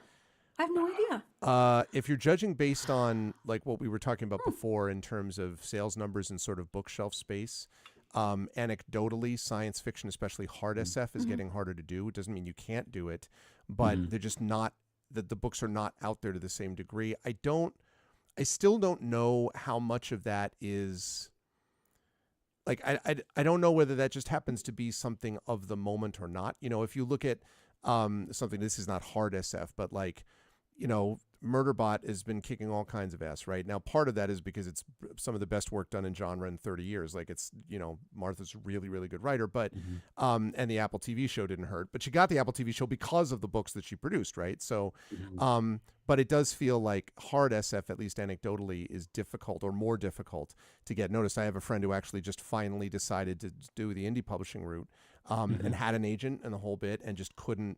It was space opera that he couldn't get pushed. And Valerie knows about from space opera, but like I don't know. I'm not sure if that's true though, but that's what I've heard. Yeah, we have thoughts about what the hardest is, genre, subgenre. Yeah, like I think just the anecdata. Like I'm trying to think of like what I've seen come out, like traditionally published in, you know, like space opera or any sort of like, you know, volume of science fiction, and a lot of the ones I've seen pop are from established authors, right? Like I'm thinking of like Edward Ashton or Alex White, and I'm like, and these are folks who like they're on, like Ashton's on his 3rd or 4th book or something now, and obviously like, you know, Mickey 7 exploded and whatever, and you know Alex has had several trilogies now, so it's not. I can't think of a new. I can't think of like a bevy of like brand new debut hard SF authors recently, but that might be a distribution issue too. Who knows? But What do we think? Hardest genre yeah, to get published in? I don't know. Again, anecdotally, I keep hearing that it's sci-fi, and people who claim to have the numbers are pointing out that the numbers are reflected in bookstores, where they don't have sci-fi on the shelves anymore. They have the, you know, if they have the combined fantasy and sci-fi section, it's like 10% sci-fi, and as Brandon mentions, it's all established authors. Yeah. That's what Prince So Justin I don't know. was in chat I really was have no saying idea. about that. Yeah. Valerie, what do you think? Oh, also thank you, Tom Tom, for the resub. I appreciate that. Hey there, thank you, Tom Tom, for the resub on my channel. For those of you who wondered why that triumphant music came in just then, that's why. Thanks, Tom Tom. What do you think, Valerie? Is there a particular subgenre that obviously romanticy is doing well for certain people here? You know. So it's actually technically outside our purview, but I actually think the worst if you really are looking, what is the literal? I think it's westerns. Oh yeah. Yeah, Oh, westerns. yeah, yeah. Sorry. Yeah. That's a good No, point. that's true. Not wanting to I keep burst forgetting. our. I forget they're a thing. Oh, That's I a was man. also genre going to say too. something like, one thing I saw a lot of at the library last year also was people who were like, yeah, I've got, these 18 short stories or whatever, and I'm going to shop them around and find an agent. And I was like, no, you won't. Oh no. So short story collections always have been kind of hard. Yeah. If you look at even something like N.K. Jemison's short story collection, you'll notice that came out after she had published like a duology and 2 trilogies and had won the Hugo and the Nebula and the Locus and everything. Like her short story collection didn't come out till after that. If you start with a short story collection, my anecdotal understanding is that's quite difficult. And most of those stories have to have been published already. Yeah, You can't just like rock up out of nowhere. Yeah, I want to say, and Jen, who's in chat, may actually have a little more knowledge about this than us here, but I want to say anecdotally that, yeah, you have to have like a 50-50 split of like stuff that's been published and new At work. least. But you do have to have a lot that's already been published. Like you have to have made a name for yourself. I'm thinking about like, Renan Bernardo has a collection. Thomas Haas collection also just came out. Trying to think of who else. Susan Palumbo actually has a collection, That's right. doesn't she? Oh yeah. Yeah, a couple of years speaking ago. of Canadian. But almost all those stories had been published before. Yeah. So Yeah, like you're essentially like editors want proof that you have been through an editor with all these stories. You are not gonna just come out swinging with a short story collection that is here's a unless one of those stories was published in something ginormous like Harper's or the New York Times or the Paris Review or something like that, and somebody scouted you and was like, "Have you got a collection?" Fame breeds fame. Fame breeds fame. Yeah. But like. What about anecdotally? I keep hearing that doesn't happen. does crowdfunding? We were talking briefly about that at the beginning. Does crowdfunding affect that at all? Like I remember being I remember being in an anthology which Time Travel Tales, which when it came was kickstarted back in 2013, 2014. I'm in that one too. Oh, that's right. That Time Travel Tales. I don't know if you remember, Valerie. Flame Tree, what's up? At the time, that was at the time the most successful anthology, and I think one of the most successful publishing projects in Kickstarter's history at the time. Interesting. Since then has been long since surpassed, but like, but that was back then. Does crowdfunding affect any of this now? I don't think so. No? Honestly, I think that the only crowdfunding that super matters, like it's Brandon Sanderson, and then everyone will be like, but he was Brandon Sanderson first. That's not, again, fame breeds fame. He was already Brandon Sanderson. He already had a staff of like 25 people working for him and a wife who takes care of his children. And this is not to denigrate Brandon, who's a hardworking writer. He's a machine. 100%. He outputs thousands of words every single day. It's like he sweats them. I don't know. It's amazing. It blows my mind, honestly. It's wild. But it's a totally different situation. Like I think even someone if in chat says academic nonfiction. Oh yeah, you're making no money off that. Yeah. Well, let me tell you, having gone to the extensive, let me show you my thing. Yeah. But that's a different thing. Totally different thing. Because I mean, like, I actually I have a book that's in a second edition in an academic press, but that's because they are not principally marketing. I don't know. Maybe that's gotten a few hundred readers. Maybe like that. That's marketed for a different reason. That's because they're using that for credibility. You're using it for other scholars to cite you. That's the key. If you can get cited, if you have a scholar who's like so and so Wilson said this about whatever, then you've arrived from the point of view as an academic. But it's such a much more like limited field. There is a group of people who, and this is where we start getting into conversations, and this is a whole other thing that we're not going to do now, but conversations about, if you're submitting to a place that has submission fees, it's bad, don't do it. Money should always flow towards the writer. If you're not getting paid a certain amount of money, you probably shouldn't submit there because money should always flow towards the writer. Don't take less. But a lot of what happens is that you have people in academia who have to publish. It's publish or perish. And so these are the people who are submitting potentially in this lit fic, Science. sphere, science. We're not even getting into that where you have to pay all these fees and then you pay them to host your article or whatever. It's like, what? Speaking of stuff you tell your therapist that they're just like, that's not how anything could work. That's or not how work. anything works. I'm like, it is. It's how that works. But it's a true. totally different world than Different genre world. publishing, which tends to be at least much more devoted to filthy lucre, thankfully, than academic publishing. It's something different. And I mean, Clemson University Press is the one that did my academic work, and like I'm a big fan of Clemson, and they did really wonderful work with it. But I'm under no illusions, right, as to sort of how broad their outside the academic audience, would be. But that it was being done for a different purpose. When I got tenure back in 2009, I had published my first novel by then, and they were like, "That's nice," but I think what they really cared about is that I had published monographs and essays, and I had good teaching evaluations. Like that was what they were focusing on, right? More than it's a different ecosystem. Different ecosystem. So Tom says, I believe his next one up, says, how hard is it in your opinion to get something published when the genre changes? Kind of like in the movie From Dusk Till Dawn, where the story changes from a road movie into an undead slugfest. So I think you're talking there about if you have what we used to call like slipstream, like where genres where you can't easily classify the genre or it shifts over. Like a cross genre sort of. Yeah. I do want to say that in a lot of cases, so much of that turns out to be Monday morning quarterbacking to me. Like everyone's like, you ought to keep it this way until it happens. And then it's like, what was great was that they did different things in that one book. Like, I don't know, that's the spaghetti sticking at the wall thing Valerie was saying. But what do we think about that? About like when you have something that doesn't, that is a sort of mix combo. That's like all my books. Yeah. That's my entire career. That's the I don't know. the Premee That's verse. 13. Is that that's 13 books so far. Yeah. Okay. I think the most egregious example, of course, was last year with the book that nobody heard about or read, The Rider of the Ride, The Rich Man's Wife, which came out from PS Publishing, which was sort of billed as a fantasy Wild West. And it's not. It's a post-apocalyptic weird Western. Oh, yeah. So you finished off the genre, is what you're saying. Like that was way to go, Premee. Nice job. So I killed the genre.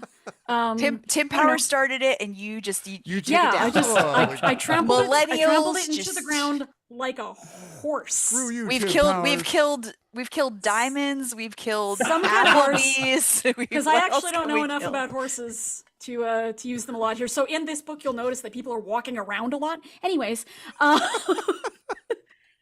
don't know. I think editors are so much more open to that. I've never encountered a single editor who was like, "No, don't put your peanut butter in the chocolate. Readers won't like that." I mean, how do people think Vajra Chandrasekhara is making a living? No, everybody loves it. Just change the genre wherever, and readers would be like, "Oh, lovely, chocolate, peanut butter." Yeah, I think genuinely what a lot of people what a lot of readers. Sorry, I can't generalize. I'm going to walk that back. That's a terrible generalization I was about to make. There are readers who want the same, sort of like they want the same plot beats, they want the same cookie cutter sort of, and more power to them, right? But then there are also readers who want something that is weird, which is and weird can mean a lot of things. And I think that's Premee. A lot of what you do really well is the blending of stuff that is maybe a little unexpected and is going to catch people unawares. And I think there's a huge market for that too. So I think at the end of the day, it comes down. I don't. But sorry, go ahead. Was that? I said I don't, because otherwise they'd be buying my books. Fair but point. I think you're right about the first thing too, because when you look at like the New York Times bestseller list or whatever, it's like book 13 in the series, book 17 in the blah blah blah. A lot of people, again, not to generalize, a lot of people want to read the same book again and again. That's what they like. Yeah, there's a reason why and Grey's Anatomy is on season and they're perfectly happy 35 with or it. whatever. They're like, oh my God, book 18. And they rush out in their Yeah. millions and millions and millions and they buy book 18. Whereas true. something weird like, From Dusk Till Dawn really has to almost become a kind of a cult classic for people to sort of appreciate it and for the word of mouth to spread. Because if there's that sort of veering off from the movie that you thought it was, some people will get up and leave. Because you surprised them and they didn't want to be surprised. And now they feel stupid. And nobody likes feeling stupid when they are consuming their art. So they'll just bail. Yeah. I do think that it is, and Premee has already sort of revealed the split in this question, is there is a difference between harder to sell to a publisher or an agent or what have you, and harder to sell to consumers. Yeah. And I think that can be, because I will say that my genre straddling book, which is space fantasy, also my least successful book. So it is a question of going back to the marketing and the publicity people. How do they market it? Do they put the circle in the square hole? Can they make it work? Can they sell it to the booksellers and the libraries and the distribution networks versus selling it to consumers? Because ultimately, the publishing apparatus, especially at the higher, the big four level, they have this whole marketing thing. And if they want something to be successful, it will be successful because they will make it so. Yes. That is what they do. That is their job. And they have at least some understanding of what people want to read. And they are going to use that to play the fiddle, they're going to use that to pull the strings. But ultimately it's are they on your side? And in a way they always are, because they don't want to have failures. Like they're not buying books for them to fail. That's just not how anybody wants this to be. The editors don't want that. The accounting people don't want that. The guy collecting the multi-million-dollar paycheck at the very top doesn't want that. Nobody does. But there is that split. There is that difference between, can you sell to an editor who is going to be like, oh, this is really cool and I love it, versus can that editor then sell it to the acquisitions team? Can the acquisitions people and, get the marketing people on board to figure out how they're going to market it, who they're going to market it to, how much money they're going to put behind it? Are they going to make this a bestseller or not? How are they going to approach it? Yeah. And I do think genre splits like that are harder to get that kind of leverage behind, I guess. But that said, it also comes back to, what does success look like to you as the author? What do you want out of it? What is your goal? Because will you be able to find a publisher who wants it? Probably, yeah. But then what? What is your ideal scenario there? Yeah, right. Multi-million-dollar movie deals someday? I don't know. And how does that shift over time, right? Like I was thinking about this. Jonathan Green, I hadn't heard this number. Do you know that The Fault in Our Stars sold 20 million copies? He sold so many copies of his book, and then it was made into a film, that I was watching an interview with him, and he was basically like, it meant that I could write whatever I wanted then. Yeah. Because like none of it made a difference, because I had just had this like overwhelming. And in fairness, Jonathan Green is a good writer. Like I mean, he's legit. He knows what he's doing, and he does speak specifically. I think he's very good in particular in YA. He's very good at speaking to a particular demographic in a good way. But my God, and there's a time when you look around and you go, like, I think consumers, there are readers out there who want this, but yeah, navigating between agent editor, and then the reader that you get to, that's a whole other thing. We have a Rising Tides appearance. This person may be actually writing directly from the guest room downstairs, because Brandon is currently staying with me. But is he nice? Yeah, Brandon O'Brien is with me at the moment because he was down in PAX Unplugged this past weekend demoing Grey cool. Shade, the tabletop role-playing game, which is coming out soon based on my world. So Brandon asks, what do you recommend to writers outside of the region who feel like they're struggling for visibility and access in North American spaces? For example, Trinidad. No, I'm just kidding. That's any of these spaces. What do we recommend to writers outside the region? I mean, I don't know, man. We're trying to figure out how to figure stuff out inside the region. Like I don't freaking know how to tell people. I also love the idea that just for a split second, I was like, how did Brandon like sneak into your basement? I have a direct link via monorail from Trini all the way. To, Yeah, no. No, I totally hear him though, because again, last year I was in Trinidad and Tobago for the Bocas Lit Fest, and that question came up a lot. You know, talking to Brandon, talking to Rhonda Garcia, talking to other authors who were down there, even authors who had been published with like American presses were like, how do you like hold up the sign that says, hey, I have a book, when Yeah. you can't do things necessarily like go to cons or like have that local writing community or you know, attend events or go on book tour. I mean, not that necessarily everybody's being offered a book tour, but like if you are in another place, how does that work? I don't know how Rhonda navigated it. A lot of it seems to be online, but again, online you're competing for a lot of eyeballs. Yeah. Yeah. Like, you know, it's the hot dog stand thing. I really want a hot dog now. And Yeah, again, it's the hot are dog you stand. are you trying to sell your hot dogs to other hot dog stand owners? Like, it's not going to Yeah. work. Right. That's exactly Exactly. And like how do you convince people that there is something like unusual about your hot dog? Yeah. Or like, can you? Will they believe you? Why should they believe you? They've never had one of your hot dogs. So I don't know. It's I should have Yeah. eaten dinner before this. Too much Maybe a of the hot dog. Maybe a hot dog. Although I did see before we came on for this a couple hours ago, I did see someone was posting about this. I don't remember. I can't give. I'm sorry, I can't give credit for the name. That that they had been speaking to independent booksellers, bookstores, and they had said the way that you know that a book should be reordered, the number of copies of a book that you have to sell for them to 3. reorder it. Did you see this? Yeah, 3. saw it. Yeah, I saw it. 3. 3 copies. So on the, I mean, that's got to be a little hopeful, right? Like, I mean, it seems. I mean, I don't know whether to be horrified, like that means that that's a number that most don't clear, or whether to be like, okay, like I think I could sell 3 hot dogs, like maybe I could eat 2 hot dogs I mean, myself. I think I don't weirdly know. though, it's still kind of a high bar to clear though. I mean, they only Yeah. have so much shelf space. Yeah. Are they going to have the whole wall of Dune books because they know they've got like the 5 weirdo Dune guys who are going to come in every month and check to see if there's a new Yep. Dune book, and then they're going to buy it, and that's an assured income stream. I Yeah. always bring this up, but have you guys listened to the Publishing Rodeo episode where they do bring in the bookseller who is like, No, I haven't here yet. is how, really listen to it. It's Okay. it's fascinating, but like we have so many decisions to make. We only have so much physical space. Yeah. We know our audience.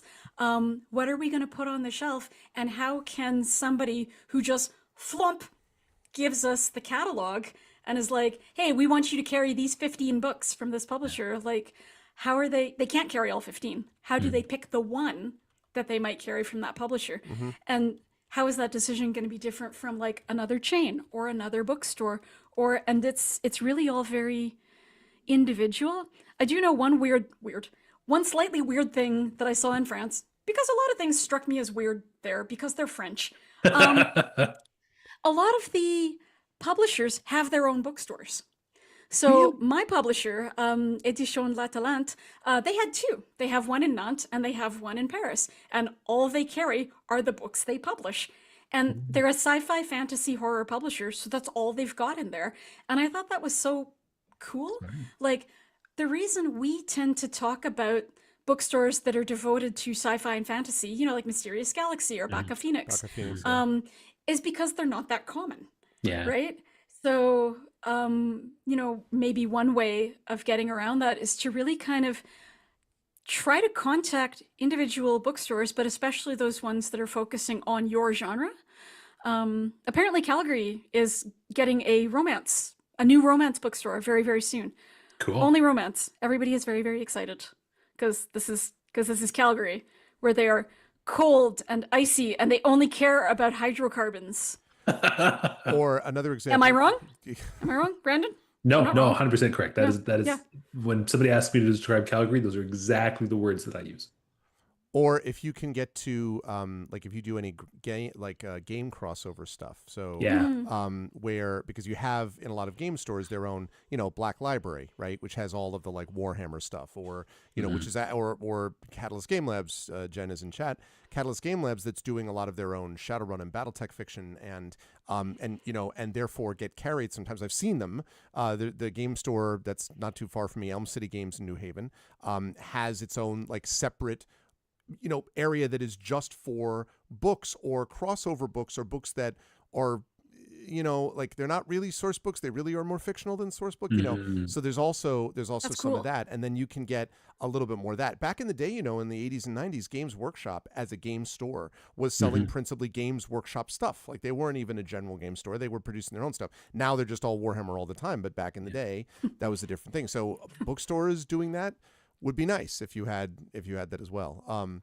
What's the point of having all those publishers here if they're not going to take advantage of that? I mean, well, and the other thing too is that publishing is so much based on star system. There's a lot of things with publishing that are strange and that are partially legacy based too, so they don't even necessarily make sense now. Don't get me started on returns, But anyway, so you see a section of Warhammer, but nothing for BattleTech, especially in fiction. Yeah, that's true. So I want to go back to Brandon's question though, because I do think that just a few thoughts. That one thing I will note is talk to indie authors, friends, because they do have systems in place and ideas and knowledge. And there are so many things that trad pub authors can't control that indie authors can. And so things like, adjust your Amazon keywords. It's like, well, I can't. I don't have access to that. That's not something I can do. Just have your lead book be 99 cents, set it to perma cheap, and then and you're like, I don't have control over that. But depending on how indie you are, how responsive your publisher is, you can potentially do things like get into a story bundle. Story bundles can be really great for gaining new readers. You can do things like newsletter swaps, wherein, you and somebody else essentially kind of cross the streams and end up with each other's newsletter subscriber base. Newsletters, everyone will tell you, rule of thumb, that is the best way to sell stuff because people are likely to be sort of already opted in, so to speak. And so instead of screaming to the ether, you are screaming to, like Greg was saying earlier, a curated list of people who already are at least somewhat interested in you as a Hot person, dog connoisseurs. hot dog connoisseurs, particularly like your hot dog, the Slipstream hot dog. You're not just like dropping hot dog coupons from a plane. You are mailing hot dog coupons directly to people Anyways, who actually. So like our new band is now going to be called the Slipstream Hot Dogs, right? Slipstream Oh, hot yeah, dog. 100%. Yeah. Hot dog, I love the idea. No, curated hot dogs really is what they are. And, Our t-shirts are going to be so great. But I absolutely co-sign on the indie stuff too. Again, Marie Bilodeau was the one who really helped me with a lot of suggestions about things that then I could, Athos did some of that anyway. I've worked with other small presses who are in the same way. I've been thinking myself a little bit about pitching these things in a certain way. So yeah, totally. Like understanding what actually works and when to sell them. Yes. Indie authors tend to be much more responsive to the market because they have to be, I guess. And they're just much less. It's not like turning, the cruise ship slowly in a certain direction, which is what the big publishers sometimes feel like. So that might be one suggestion. They also have the advantage of being able to see if something works. Yes. Yeah. So Sure, they can do the experiment, Access to stats. get the data, access to stats. Whereas for me, it's like, well, I don't know, I skeeted about the audiobook. Will I know if that made the needle move at all? Yeah, in maybe 10 months. Yeah. Like, With that royalty statement. everything is so delayed. Although I will say, behind the scenes stuff, one of the publishers that I'm working with now, i.e. one of the ones that said, please send in your book and don't die in the next couple of weeks, they actually have an author dashboard. So authors that publish with them actually can see in practically real time, I think there's about a 48-hour delay, their sales. So it's not like you're waiting 6 or 10 months or whatever to get your royalty report in a PDF. This is a whole programmed backend, and I have never had access to that before, and I'm kind of freaking out a little bit. That's very cool. Yeah. Yeah. I'm like, is this success? Does this mean something, or are the gods going to hit me with lightning for even talking about it? Oh, or God, is this just a hubris. new way to freak yourself out? It's Yeah. just Actually, I think it another might be thing. that. Yeah, this is It the might new just be version another of way. going on Goodreads every day. They're like, Yeah. here you go. Yeah. Have some anxiety. Thanks, Don't guys. do it. I Don't go never on look at my own Goodreads. author back end. It's one of those things like the classic. I don't read reviews. I don't look at my author back end. I don't. No, why would I don't look at Goodreads. Sure you Although don't. I did sign up because a couple of years ago, because a friend told me if you don't, somebody might sign up there and pretend to be you, and I was That's like, why I I've did that. never heard of that happening. Does that happen? I don't want to risk it, really. Not especially Oh, not that's now good. that people are impersonating random authors and sending Oh my out God. marketing solicitations Yeah, and stuff. that's What's wrong with people? Let's What don't. is wrong with people? But Why would they do this to us? Do authors not have enough problems? I know. Yeah, Jane Smiley contacted me on Twitter before I left that godforsaken place, and I was like, "Oh, that's amazing." No, you didn't contact me at all. No, you didn't do that. Like, I love I think your the best work. is when they accidentally pick like a dead author or something. You're like, I'm pretty sure he died last year. They're That's like, right. no, but I would like to edit your book. Give Your me book $500. is so good. I have come back from the dead. So your corpse is going to edit the book. it was yes? actually Like, death becomes her situation. actually, I I faked my own death so that I could help more writers like Faked you. my own I death. don't know, like. Anyways, the grifters are going to grift, and some of them are not very on top of things. I don't know. Well, we are at the little past the 2-hour mark, folks. So we should. I think the questions are there. This has been really, really enjoyable, though, for me to listen to amazing people talking about a lot of really fascinating topics relating to writing. Before we close up shop, any last sort of pithy words of wisdom or things to think about for either the aspiring writer or for the reader who's like, now that I've heard these people, where do I get all of their work and buy 3 books from every bookstore so that they get restocked? Like, first order them, get 3 of them in, then buy all 3 of them to do that. I guess I'll work in reverse order. So I guess I finished with Premee, so I guess I'll start with Premee. Premee, thank you. Like, any words of wisdom and or where do you want people to go get your stuff as soon as possible? I don't know if I have any words of wisdom. Thanks so much for inviting me. This was so interesting. I actually learned a lot, I feel. And I don't think that it was Canadian versus American authors. I think it was Canadian X American authors. And the X is very affectionate. Yeah, exactly. Yeah. Yeah, I for sure would love if people did check out the audiobook version of The Butcher of the Forest, which just came out today from Tantor Media and can be picked up on Libro.fm, as well as it looks like several other audiobook sites, because I'm very, very excited about that, because it's very, very new. And I'm big on novelty.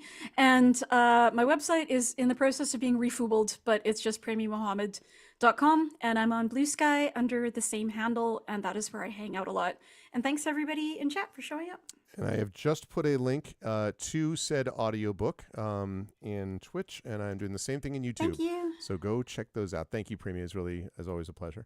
Okay, Brandon, as the other Canadian representative. I was thinking, what's that meme of the hand clasp thing? You know what I mean? Like the Predator, the yeah. side of that, Predator. right? The meme, yeah, Predator. exactly.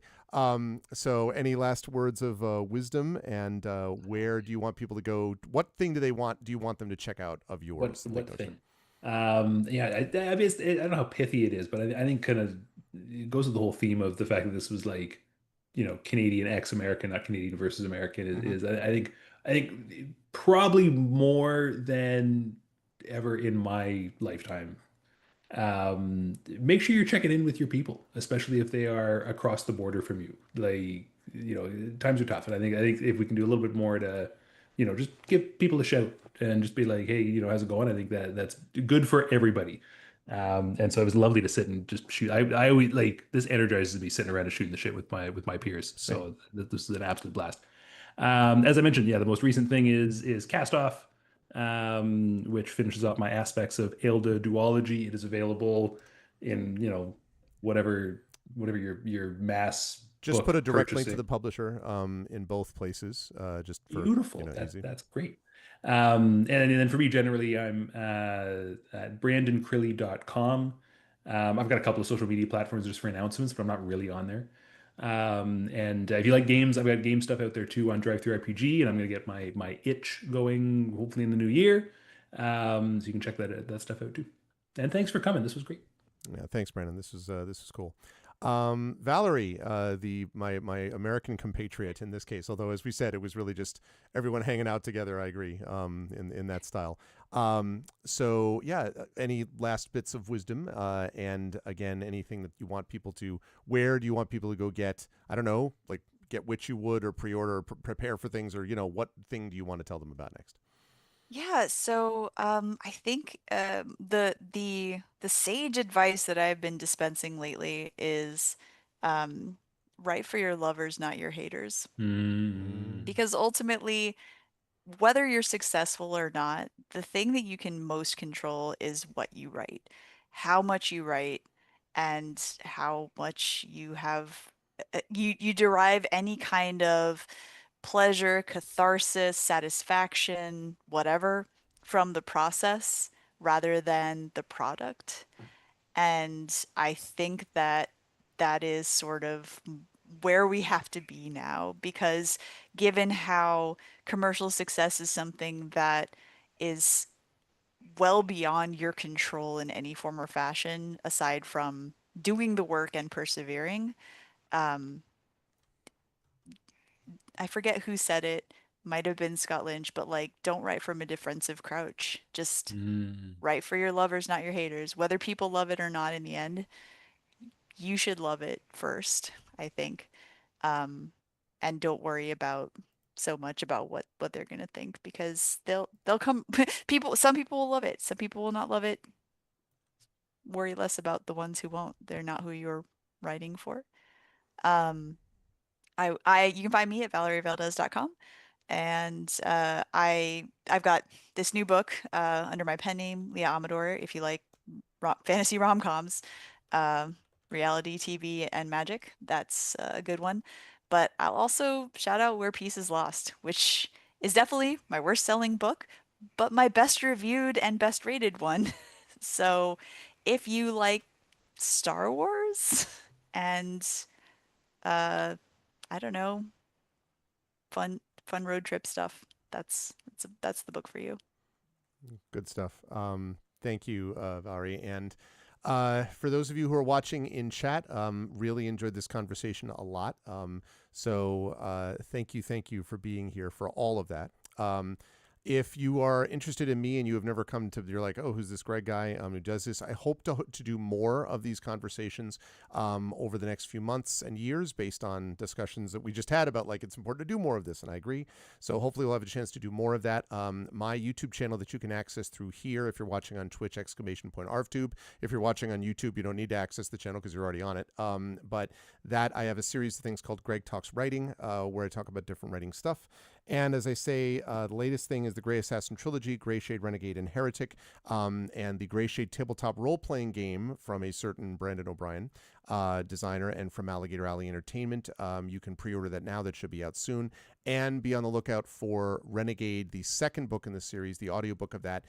Trent Sparks doing the narration should be out imminently within the next week or two at most, because it's all done and ready to go. So but yeah, Brandon, he's in my basement, O'Brien. I listen, okay. This is all part of the plan, and he's perfectly capable of independent movement and all that. He's also Brandon Prime. Let us not forget that He is the Brandon best Prime. That's true. That's Brandon very true. thing. But this was great. Everyone in chat and in YouTube, thank you all so much for being here as well. Could we get some love for the amazing and awesome group of Valerie Valdes, Brandon Crilly, and Premee Mohamed? Authors, thank you so much. And chat, I will see you folks on my channel back here Thursday night. Otherwise, if you're in the States, happy Thanksgiving to everyone. And I'll see you folks down the line. But thanks, everyone. Bye-bye.